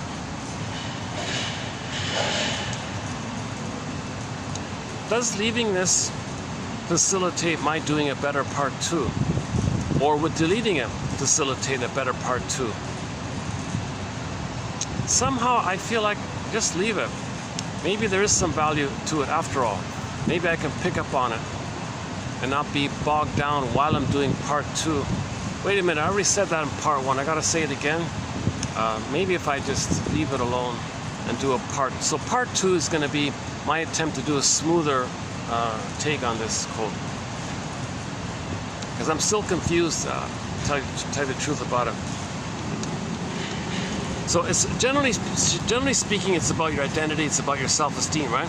Something bad happened to a person, their self-esteem is wounded, so they want to get back to their self-esteem, right? Now, if people already have enough of a psychic structure to think more broadly, why'd that person do that? Not let them off the hook completely. There is a need for justice and all this, but let's find a so-called proper balance between justice and retribution and getting back or something. Get a proper balance like that, right?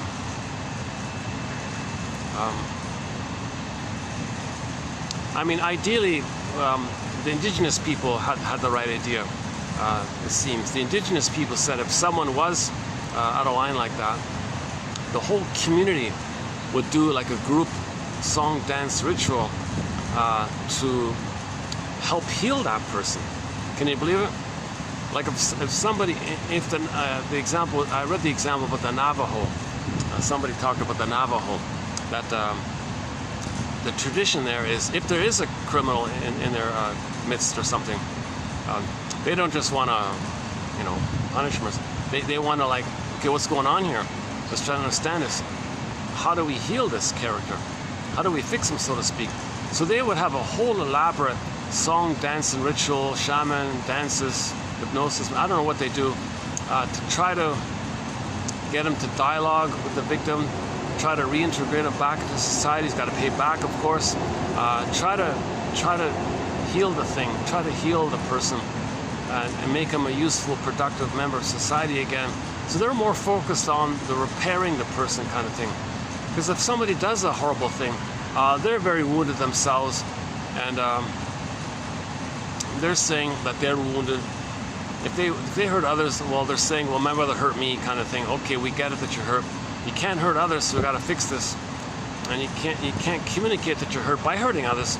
But we get that you did hurt others, and we don't want to hurt you. See, it's kind of balanced like that. So the Navajo focus more on what they call restorative justice kind of thing. This restore things kind of thing, instead of this retaliation kind of thing.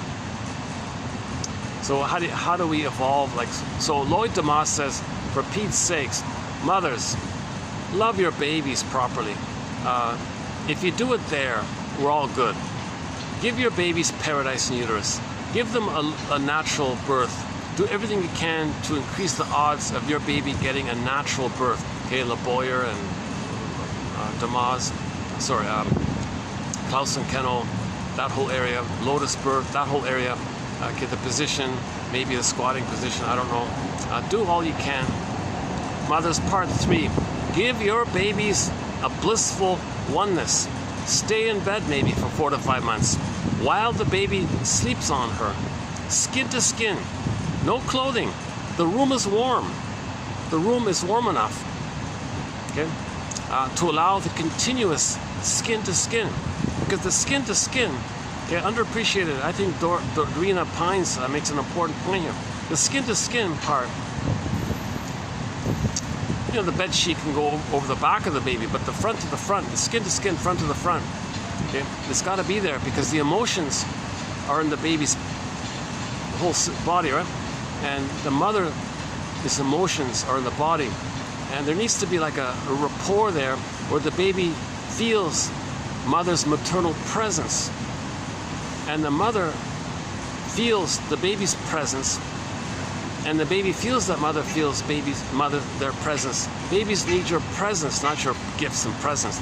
A baby would rather have skin-to-skin contact for 4 to 5 months than have a $1 trillion gold rattle or something. It doesn't matter about it, right? Children need your presence, loving presence, not material things. It's not going to work. So Lloyd Damas says there is this link between the more brutalized the babies are, the more talionic things we see. The more loved the babies are, the more normal we'll be, the more human we'll be, the more civilized we'll be in all this, right? But there's still a lot of barbaric practices taking place, like the CIRC procedure. Oh my God, that's a very barbaric, cruel, violent, medieval kind of thing to do. That really's got to stop. I think no one's really. There have been a few attempts to draw awareness to this issue of how barbaric and cruel it is to deliberately traumatize the baby. They're going to go through life in a constant talionic mode. They're going to spend their whole lives in revenge mode if the baby is given the CIRC thing.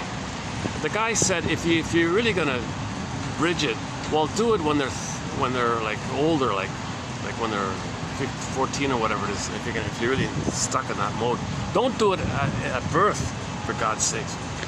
Babies need safety and trust and warmth. They don't want to be betrayed and then inflicted the violence on them like that.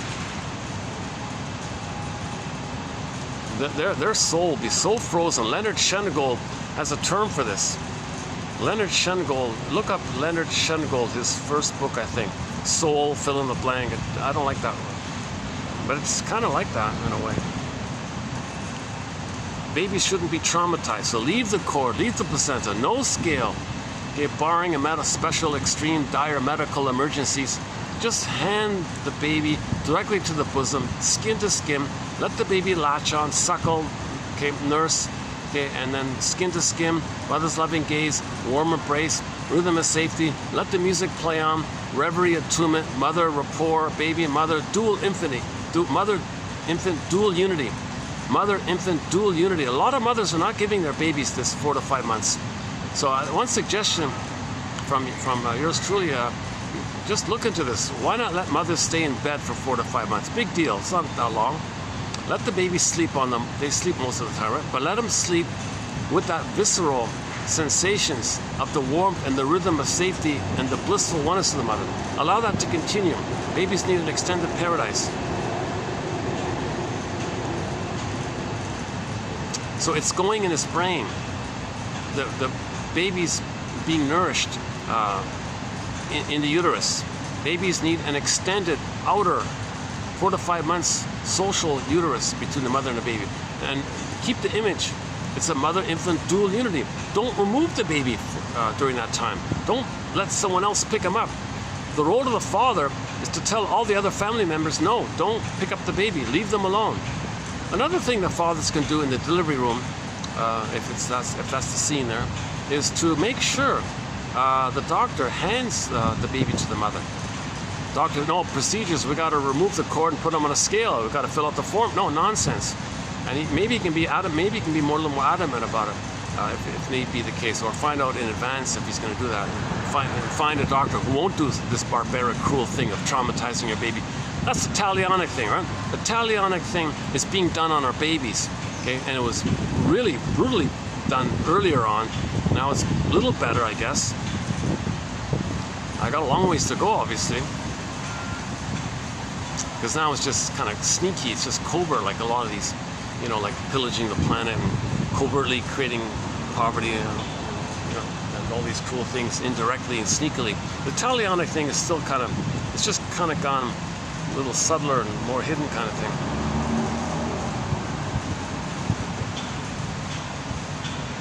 But obviously it's not as brutal as before. But, or is it just being dispersed? This gradual destruction of the earth, right? This gradual, slow destruction of the earth, right? Polluting the soil and the air and the water and so on and so forth, right? So the supply of nutritious food is going down, so the price is going way up.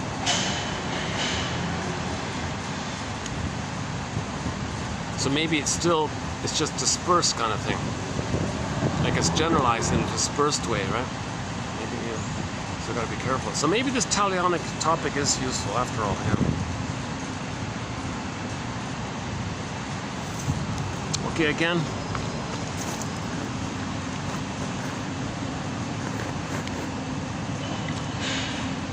An old adage that says, you can't fix something until you know how it was broken.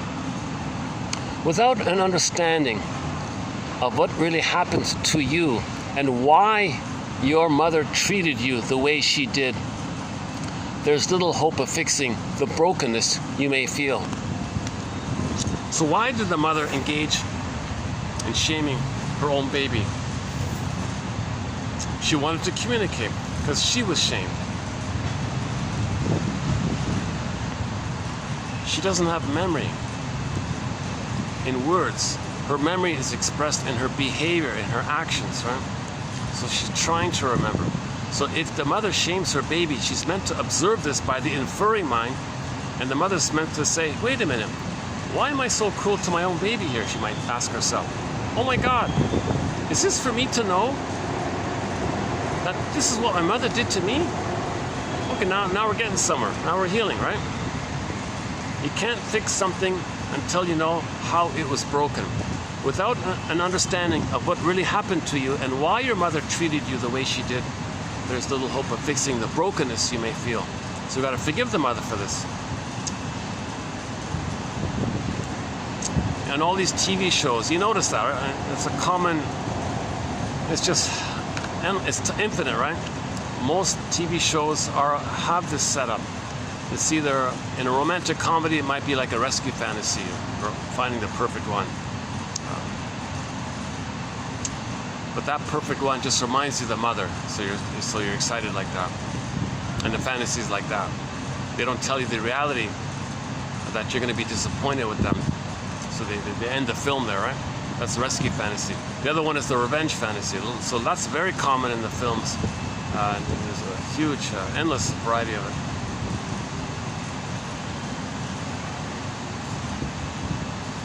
And in these shows, there may be sort of a tit-for-tat kind of thing, which he says, ironically, is an ethical advance of previous times.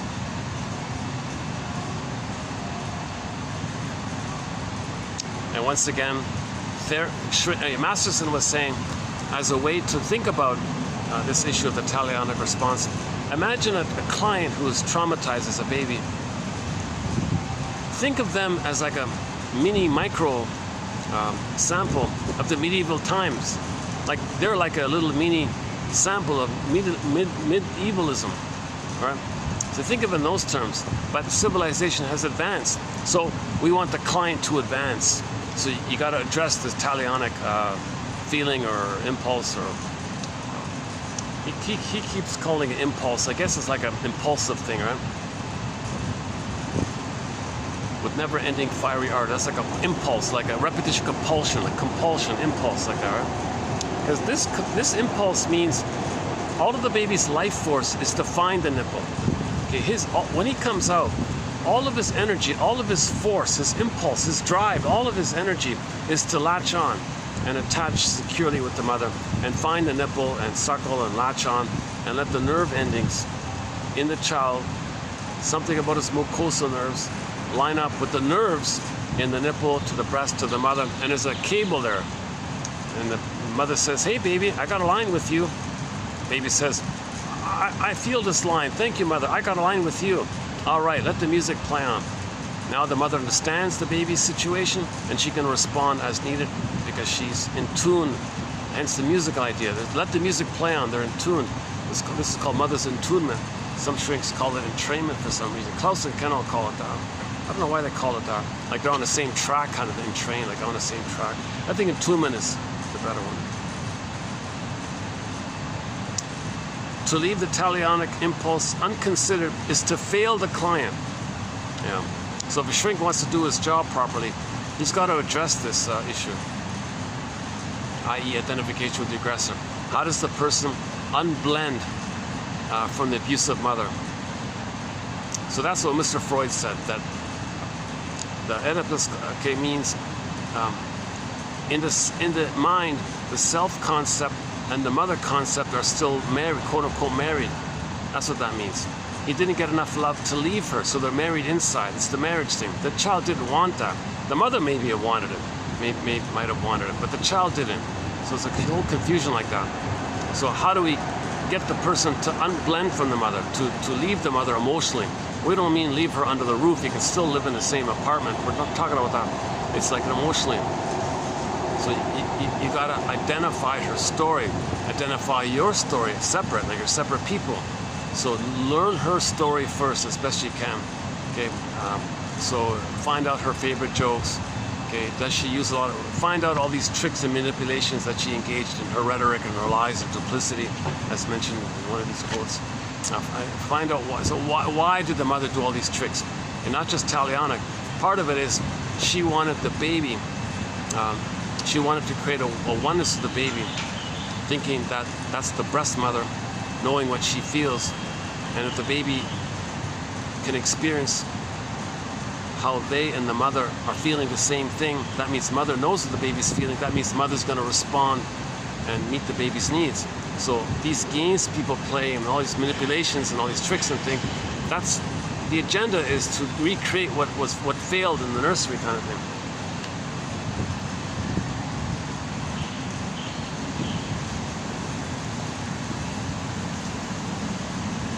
And if people confuse revenge and justice, well, now we're in the jungle mentality, the opposite of civil society.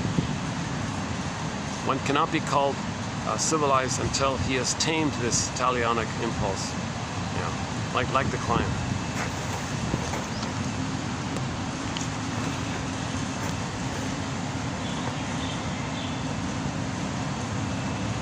Okay, so the talionic impulse got transferred to children, whereas maybe it was more open.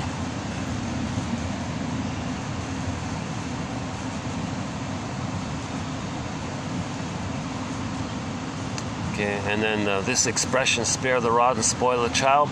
Well, that's probably just an excuse or an opportunity to engage in punishing the children, meaning your mother seen on the child. Okay, the importance of the baby to experience a non-talionic relationship with the mother. The baby must experience a non-talionic relationship with their mother. A lot of mothers are treating their babies in a talionic way. It's covert, it's subtle, very subtle and covert. Maybe she presses the breast into the baby. The baby can't breathe. She's doing these subtle, evil little things. That's a talionic response, right? So find out why. Why did she do it? You can't fix something until you know how it was broken. Why did the mother punish the baby, abuse the baby like this? Why did the mother want to break the baby's spirit or something? Well, she wants to say, well, my spirit was broken. Maybe that's why she was doing it. She's angry and wants to show up her mother. Look, world, look at what my mother did to me. See what I'm doing to my child?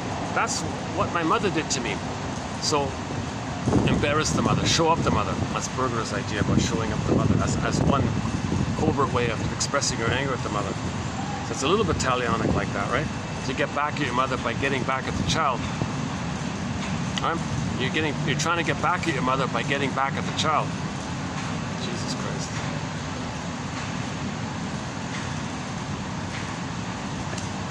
Wow. See, and remember, however, the more the mother abuses the baby, so let's think about that mother herself. The more her mother abused her, the daughter, the more she's got to see her as good. The more she can't know the truth. The truth she buries. It's too painful to know the truth. But it's that painful truth that does heal us. It is this genuine catharsis that we need. But to get the genuine healing catharsis, we need the knowledge. We need these quotes. We got to fish around with these quotes kind of thing. We got to explore and brainstorm. We're brainstorming here.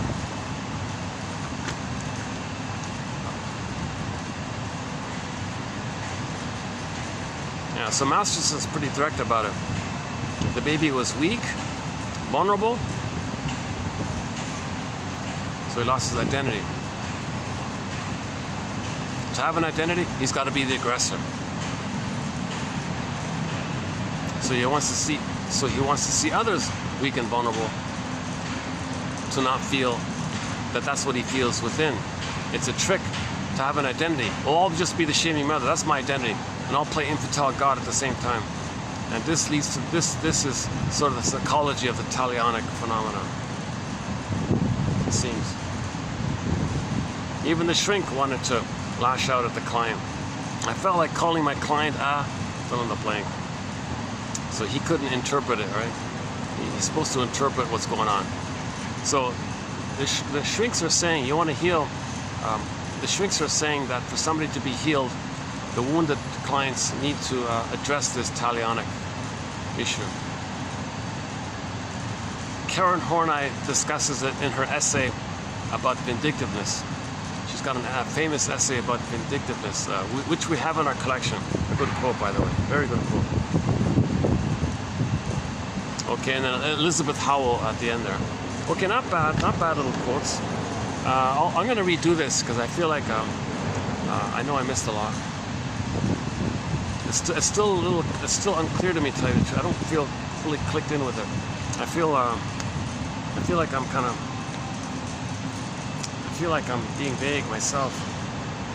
I feel vague to myself when I talk about that. I feel like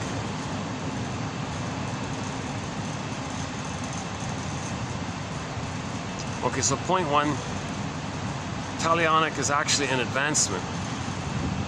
And the attempt to have the golden rule would be a greater advancement. And then to do what the Navajo are doing would be a huge advancement. So the Navajo, the indigenous people, were 100 times more civilized than the people who murdered them. Right? 70 million indigenous people lived on Turtle Island for 100,000 years or whatever it is. And most of them have been, so you know the story.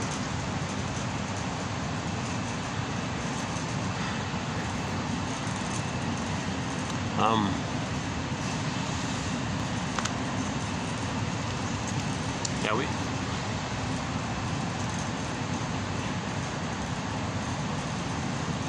and they were overwhelmed, right? When the traumatized people came over to plunder, they didn't know how to interpret it. Did your mother plunder your soul? Now you want to plunder this land because you're loyal to the mother? So you're doing symbolically what your mother did to you. You're doing symbolically to us. She gave you poverty, you give us poverty. She hurt you, you're hurting us. And you're stealing our land because your mother stole your soul.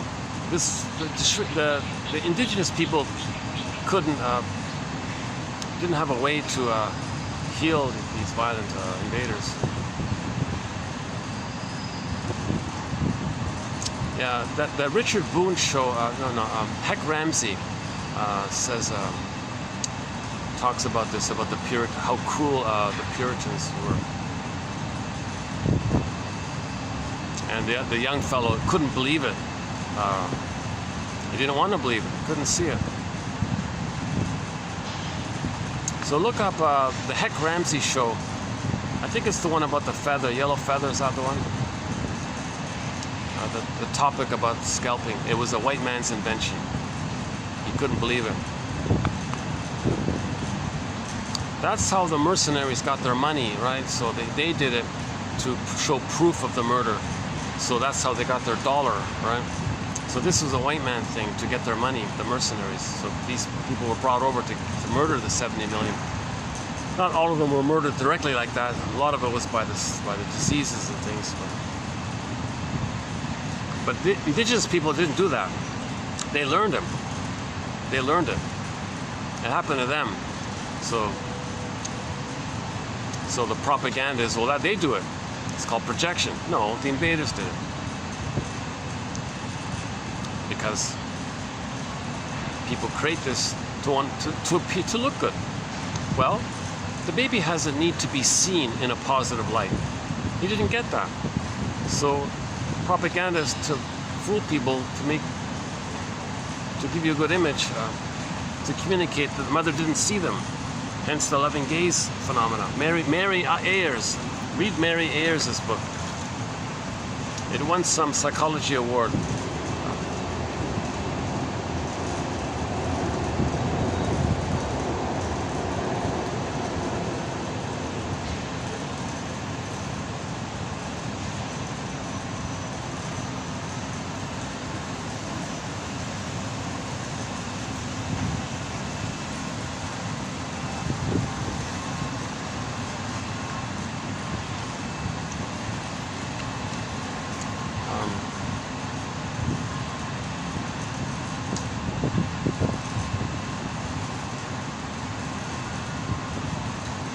Elizabeth Howell.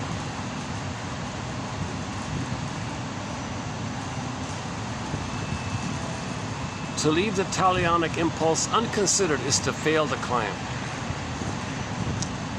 The talionic law may best be interpreted as a limit on punishment rather than a demand for it. And I noticed other people were saying that maybe this is what kind of controls things. If everyone knows everyone's going to be talionic, well then everyone kind of like, things are like a stalemate kind of thing. But see, that's a dangerous way. It's better to heal ourselves, not depend on this fear of everybody's talionism. So this talionism is created when babies don't get their needs. Babies have a primal need for a secure attachment style. 5 parts: uterus time, heaven; natural birth, laboyer; first 4 to 5 months, okay, blissful oneness continuation; 4 to 5 months to 18 months, okay, the world is my oyster phase, don't rebuff him; 18 months to 36 months, now Voyager, seek thou forth and find yourself. And mother gives the child a message that he can know himself and it won't cost him his mother doing so. So he needs secure attachment style. He's got to go through those 5 phases.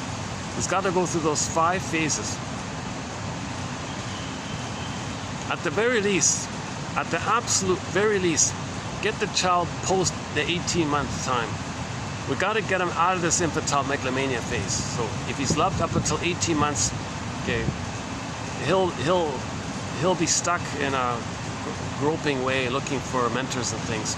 But he can still work. He can still move forward in that way. That's the worst.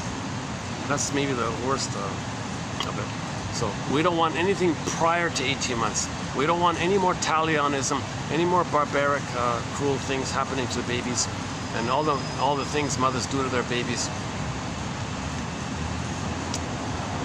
One mother didn't want to breastfeed. The husband was shocked and said, "What are you doing?" "Well, I like my sexy appearance. I want to go to the office and jiggle them and tease the guys, and I have all this power. I notice how gaga all the guys at the office are. I have all this power." The husband, he died inside, he said. He had no idea his wife would be such a rotten mother, he thought to himself. And it led to the breakup of the relationship, this kind of thing. But she didn't care. She was soul blind. She was soul blind to the baby's needs. due to her talionic feeling of anger at her mother. So she wants to control mother, i.e. all the men at the office. So all of the men at the office are symbolic of mother. She wants to control them, okay, meaning she wants to control the mother. So meanwhile, the child experienced an immense rejection. So we could say it's a form of the talionic issue. I don't care about you, baby. My mother didn't care about me. That's like a tit-for-tat thing, right? Mother didn't care about me. I don't care about you. Like tit-for-tat's the talionic, right? I think usually we say tit-for-tat, right? Getting even tit-for-tat. But I want to focus more on the broader term, which has been around for thousands of years. So I want to redo this in part 2, and I want to do another batch of quotes also on the same topic. And if I can find the quotes, I'll try to do a third one. Not much material. The shrinks are not. They're not talking about this. It's kind of like the elephant in the room, maybe. They just talk about it in terms of hate or something. Well, that's quite a broad term, right? Hate is an expression of unmet needs. Hate means the person didn't get their needs met. Joy and sadness got zooped away. Okay, F and N. Feelings, when needs are met, feelings are pleasant. When needs are unmet, hate is on the console. Runs the console.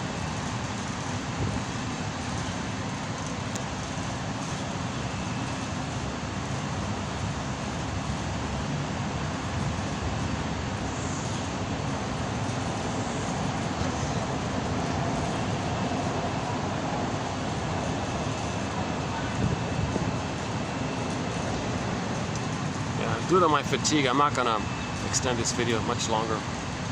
I'll wrap this up in a couple of minutes here. Can I refer you to the last video? It just got uploaded, 2781. That's one of the better videos. Give me a little leeway here. I do some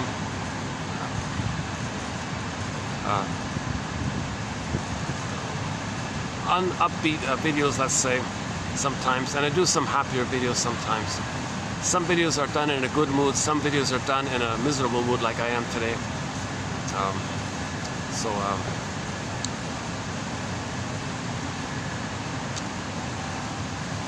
If I were to just discover this collection of quotes just now, I wouldn't bother listening to the compiler deliver the quotes in his anxiety. I would just click the more link and read the quotes and pluck it out myself, or better yet, get the file through the copy page link, and study it yourself and be your own detective. Your mission, should you choose to accept it. Try not to get people in the camera, but once in a while it happens. Again, your mission, should you choose to accept it, is to be your own psychological detective. Story detective. Find your story. Know thyself, detective. What happened? Why did the mother do what she did? Without an understanding of what really happened to you and why your mother treated you the way she did, there's little hope of fixing the brokenness you may feel. So you need the story. This quote directly says you got to find the story. Narrative medicine, you got to know the story. I mentioned several times already that on Mother's Day and on Father's Day, that those are their days to help out here. They write letters to their adult children over 40 about the first 3 years, to come clean, so to speak. Just that would be a huge effort in the healing area. Yes, there's a risk the children will become estranged from them, but usually there's a relief. Thank you so much. You're helping me here. You're making amends here. You're admitting you did wrong, and you're making amends by giving me the story that I need. Now I can get dreams and feel. Thank you. It's a relief. It's always a relief to feel your feelings. It's always a relief to find the true truth, kind of thing, you know, the deeper truth. So parents, on Mother's Day, on Father's Day, That should be, I'm thinking that could be their days for that.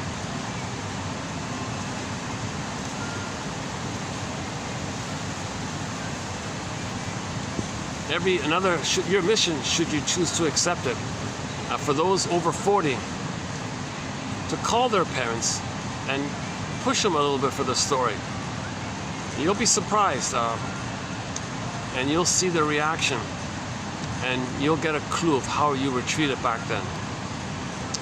One lady said she dropped her kids off to her parents to babysit them while she had to do something else.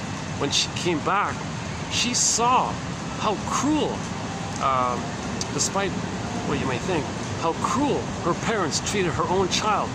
And she got this a huge aha moment. Oh my God, I can see. It all makes sense now. I can see, now I know, now I get it. I can see how I was treated. The way the grandparents are treating the grandkid, that's exactly, it made sense to her of why she is the way she is. Because they did the same thing to her when she was a child. They didn't change their ways or anything. Usually grandparents are older, they change their ways a little bit. But some grandparents don't. They'll do the same old thing. So Robert Bly makes a big point about this, that men over 40, women over 40, have to kind of, grill their parents a little bit. Come on, come clean, tell the truth. I'm not gonna punish you. I want the story. Give me the story. They'll be stubborn. They'll deny it. They'll shame you for it. They'll use guilt tactics. They'll push your buttons. Mothers know how to push your buttons because, hey, she sewed them on, so she'll push your buttons. So that's a resistance. You're not telling me what's going on here.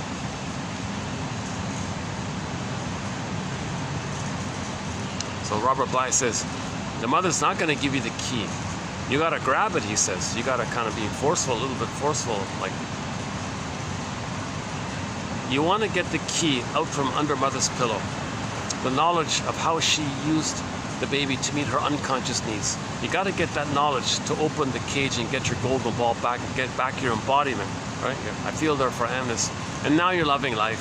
And now the bluebird can arrive. Joy can arrive. Joy's at the console. I feel there for Amnes. Okay.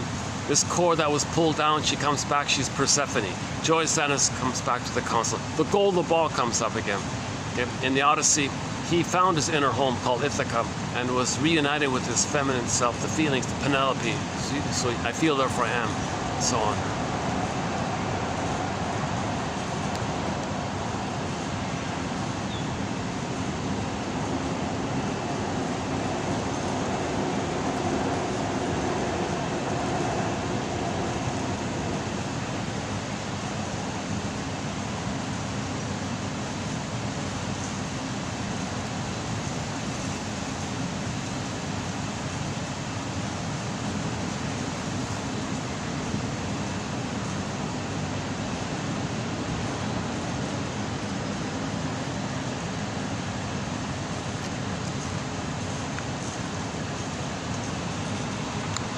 Okay, I'll see you in the retake of this video. I want to redo this in a fresher mode. I want to do some more research on it, and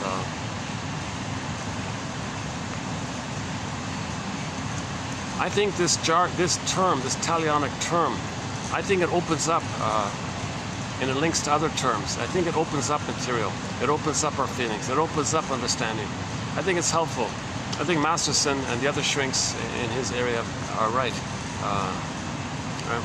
That to leave the talionic impulse or feeling or whatever, or wish or whatever, unconsidered is to fail the client.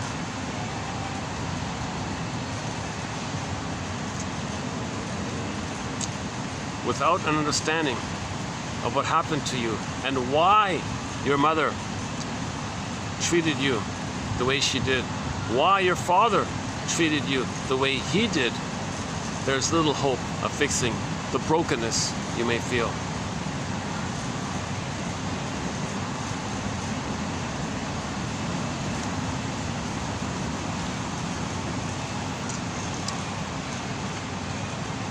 See, fathers are sort of meant to protect their children if the mother's abusing them. But they don't. The fathers say, mother knows best, nothing I can do here. Plus, the fathers cannot meet those primal needs in the beginning. So he really is helpless in that sense. All he can do is talk to her. Why are you not breastfeeding? You can stay home for 4 to 5 months. I'll make you comfortable. You can watch pleasant TV shows. You know, you can do some reading. We'll make you very comfortable. We'll make you very happy. We want you to let the baby sleep on you and nurse as he needs, feed as he needs.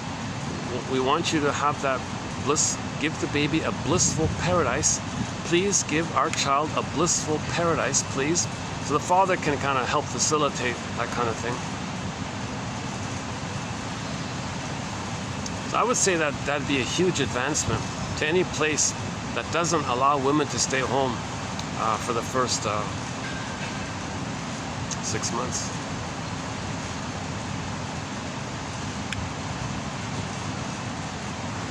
At least if the mother can get the child past, let's say, 6 months, then you won't have the bully patterns, Iago patterns, a lot of the criminonics.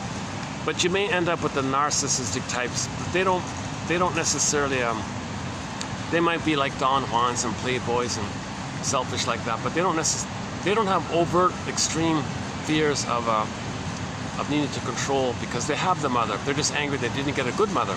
So they're negative and all that, they're cynical and all that, but they're not going to be bullying or too envious or too destructive like those who are traumatized prior to 6 months or 4 to 5 months. That 4 to 5 months is Mahler's idea. The range varies. It seems to go from 2 months to 7 months. The highest is 7 months. The lowest I've seen is 2 months.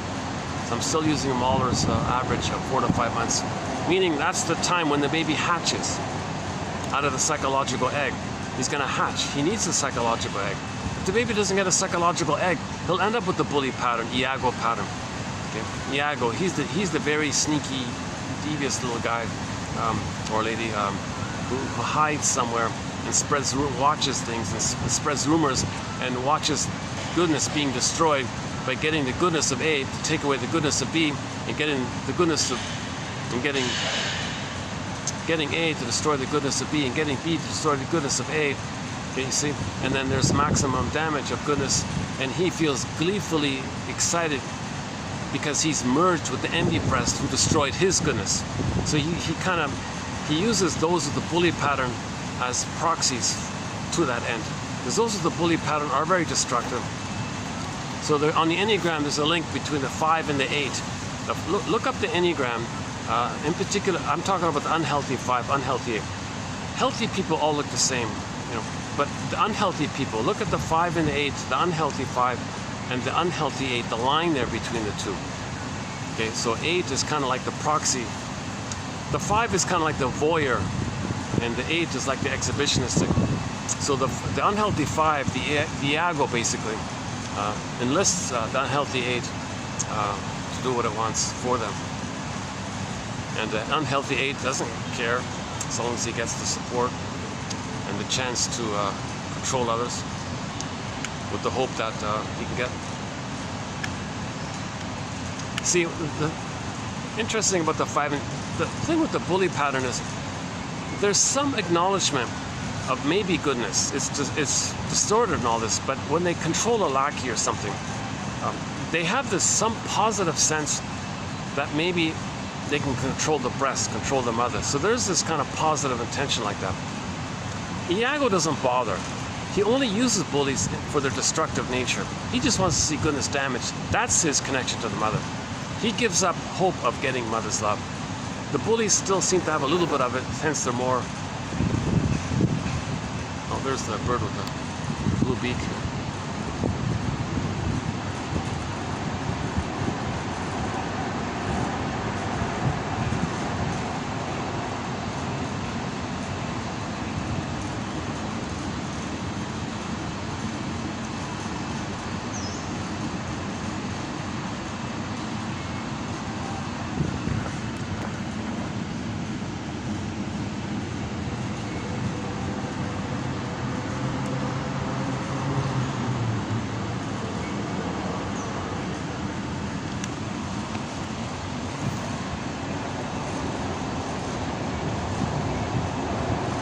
Okay, this has been sort of a sad, serious topic right today, and my mood as well. To end up on a lighter note, I don't know the original of the link or something. I found it, and if you go to the actor Henry Winkler's Twitter account, just scroll down for like a week or two or something. You'll find that one with the dog sliding down the hill in winter time.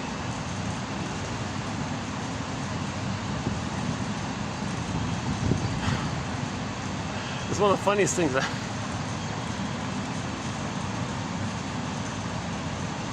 You can hear everybody watching and laughing as well, right?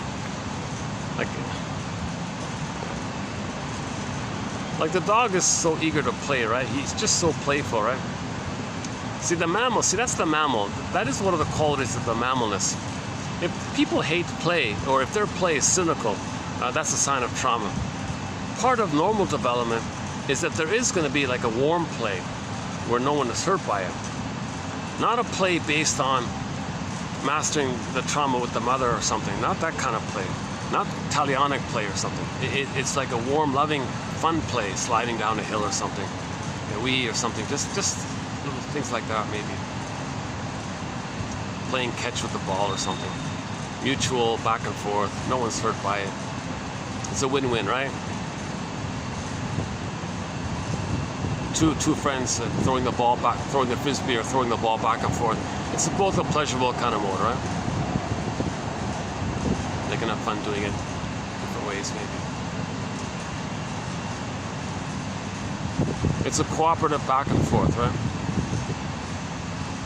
Maybe it's a continuation of the playfulness of the original prototype of the baby nursing with the mother, where there was a back and forth with the baby and the mother and the baby. Maybe it's like a little warm, musical, kind of playful quality to it, a fun little thing like the pleasurable, fun little thing like that. So there could be continuation of it. So if a person doesn't engage in any kind of warm, fun play, maybe that's a sign of trauma, right? Or if their concept of play is to blow off steam at other people's expense,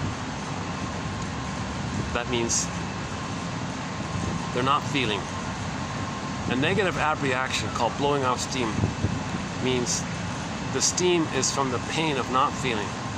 So identify that,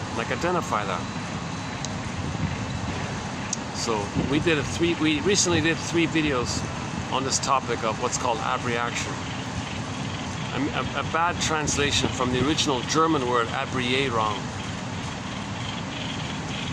In German, Abrierung means a genuine release, or like a purging, or emotional freeing. Like it means your feelings are going to be free from the trauma. You're going to have an emotional freedom from the trauma. That's Abrierung. When they translated that term into English, the guy who did it was cynical, very talionic character, and said, "Oh, let's call it abreaction," because in English, ab means against, but no, in German it means something that's blocked within can now be free from it. It's a different meaning. Oh, there he is. Oh, there's 2 little, I don't know if you can see them, but there's 2 birds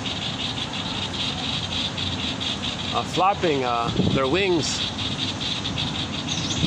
They're side by side. I don't know, can you see them?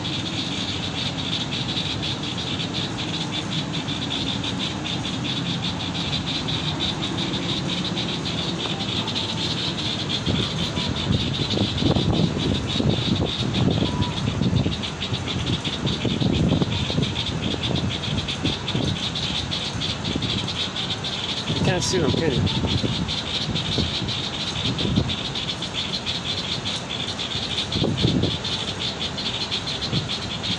They're sort of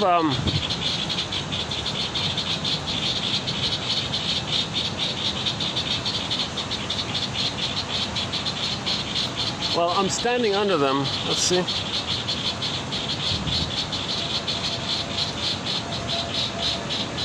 They're sort of where the leaves are flapping, it's sort of near there.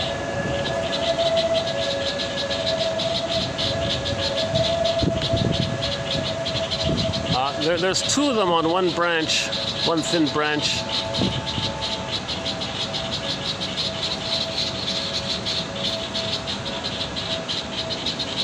Can't get, yeah.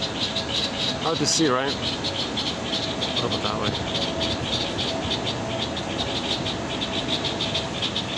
Yeah, they're not much bigger than the leaves, right? It's hard to see them, yeah.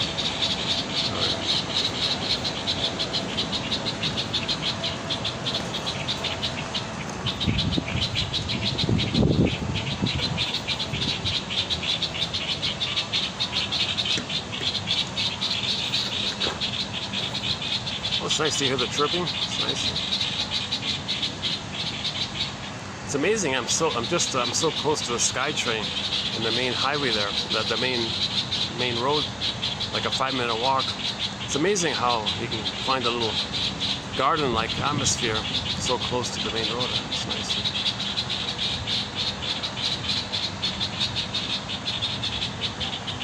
Yeah, luckily that's a dead-end street, so you don't get the traffic on that end.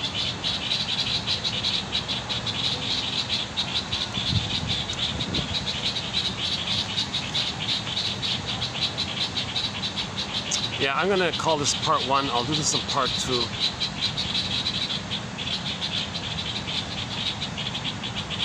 Or on second thought, now I'm wondering, let's dig up some more quotes to do another video, and I'll include this when I do the next set of talionic quotes.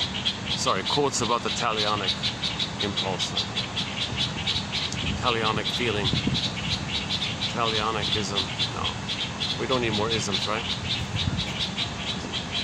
Talionic. This means your self-esteem was damaged. You want to do something to get back your self-esteem. But what if your self-esteem is based on acting like the mother who hurt you? You find others to play you and you hurt them. That's your self-esteem is based on that? Holy, oh my God. Okay, I'm gonna leave it undecided for the time being. Maybe I could just leave it as it is. Maybe it's not so bad after all. And okay, so if you see this video labeled simply as 2782, then that'll be it. If you see it labeled as part 1 of 2, then I'll see you in part 2, where I'm gonna kind of redo this.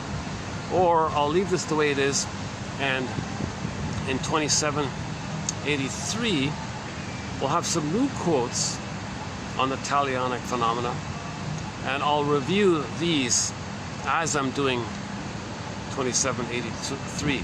So it'll go one way or the other. It'll go one way or the other. Yeah. Okay, so in conclusion, your mission, should you choose to accept it, is to go to Henry Winkler's Twitter account and scroll down for, I don't know, maybe a week or 2 weeks or something, until you see the one about, you'll see a picture of a dog standing on a hill, a snow hill, and he's going to toboggan down the hill. I've never seen a dog. An immense playfulness of that dog. He was so eager to play with his human friends, to be a part. He's very social, want to play along.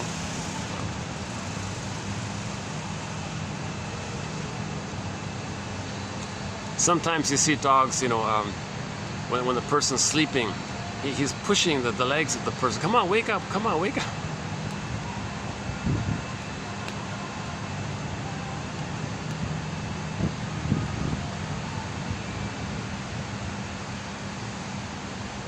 Okay, let's see, how's the time here? 6:12. Okay, let's just leave it here. This has been a fatigue video. I feel very unpresent during this video. A little half sleepy, I guess. Part of my fatigue in this video was I felt some anxiety, knowing that I'm going to do this video. It's interesting, right?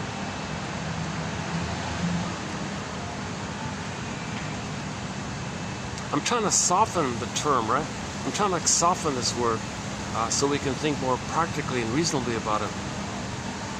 I don't want to like talk about it as if it's something normal. No, it's an aberration. It's a trauma. It's a traumatic thing. It's a symptom of homo traumacus.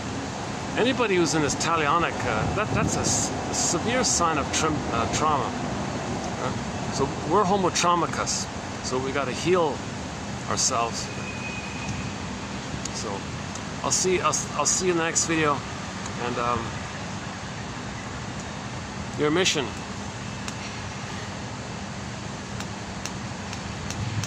Okay. See you in 2783.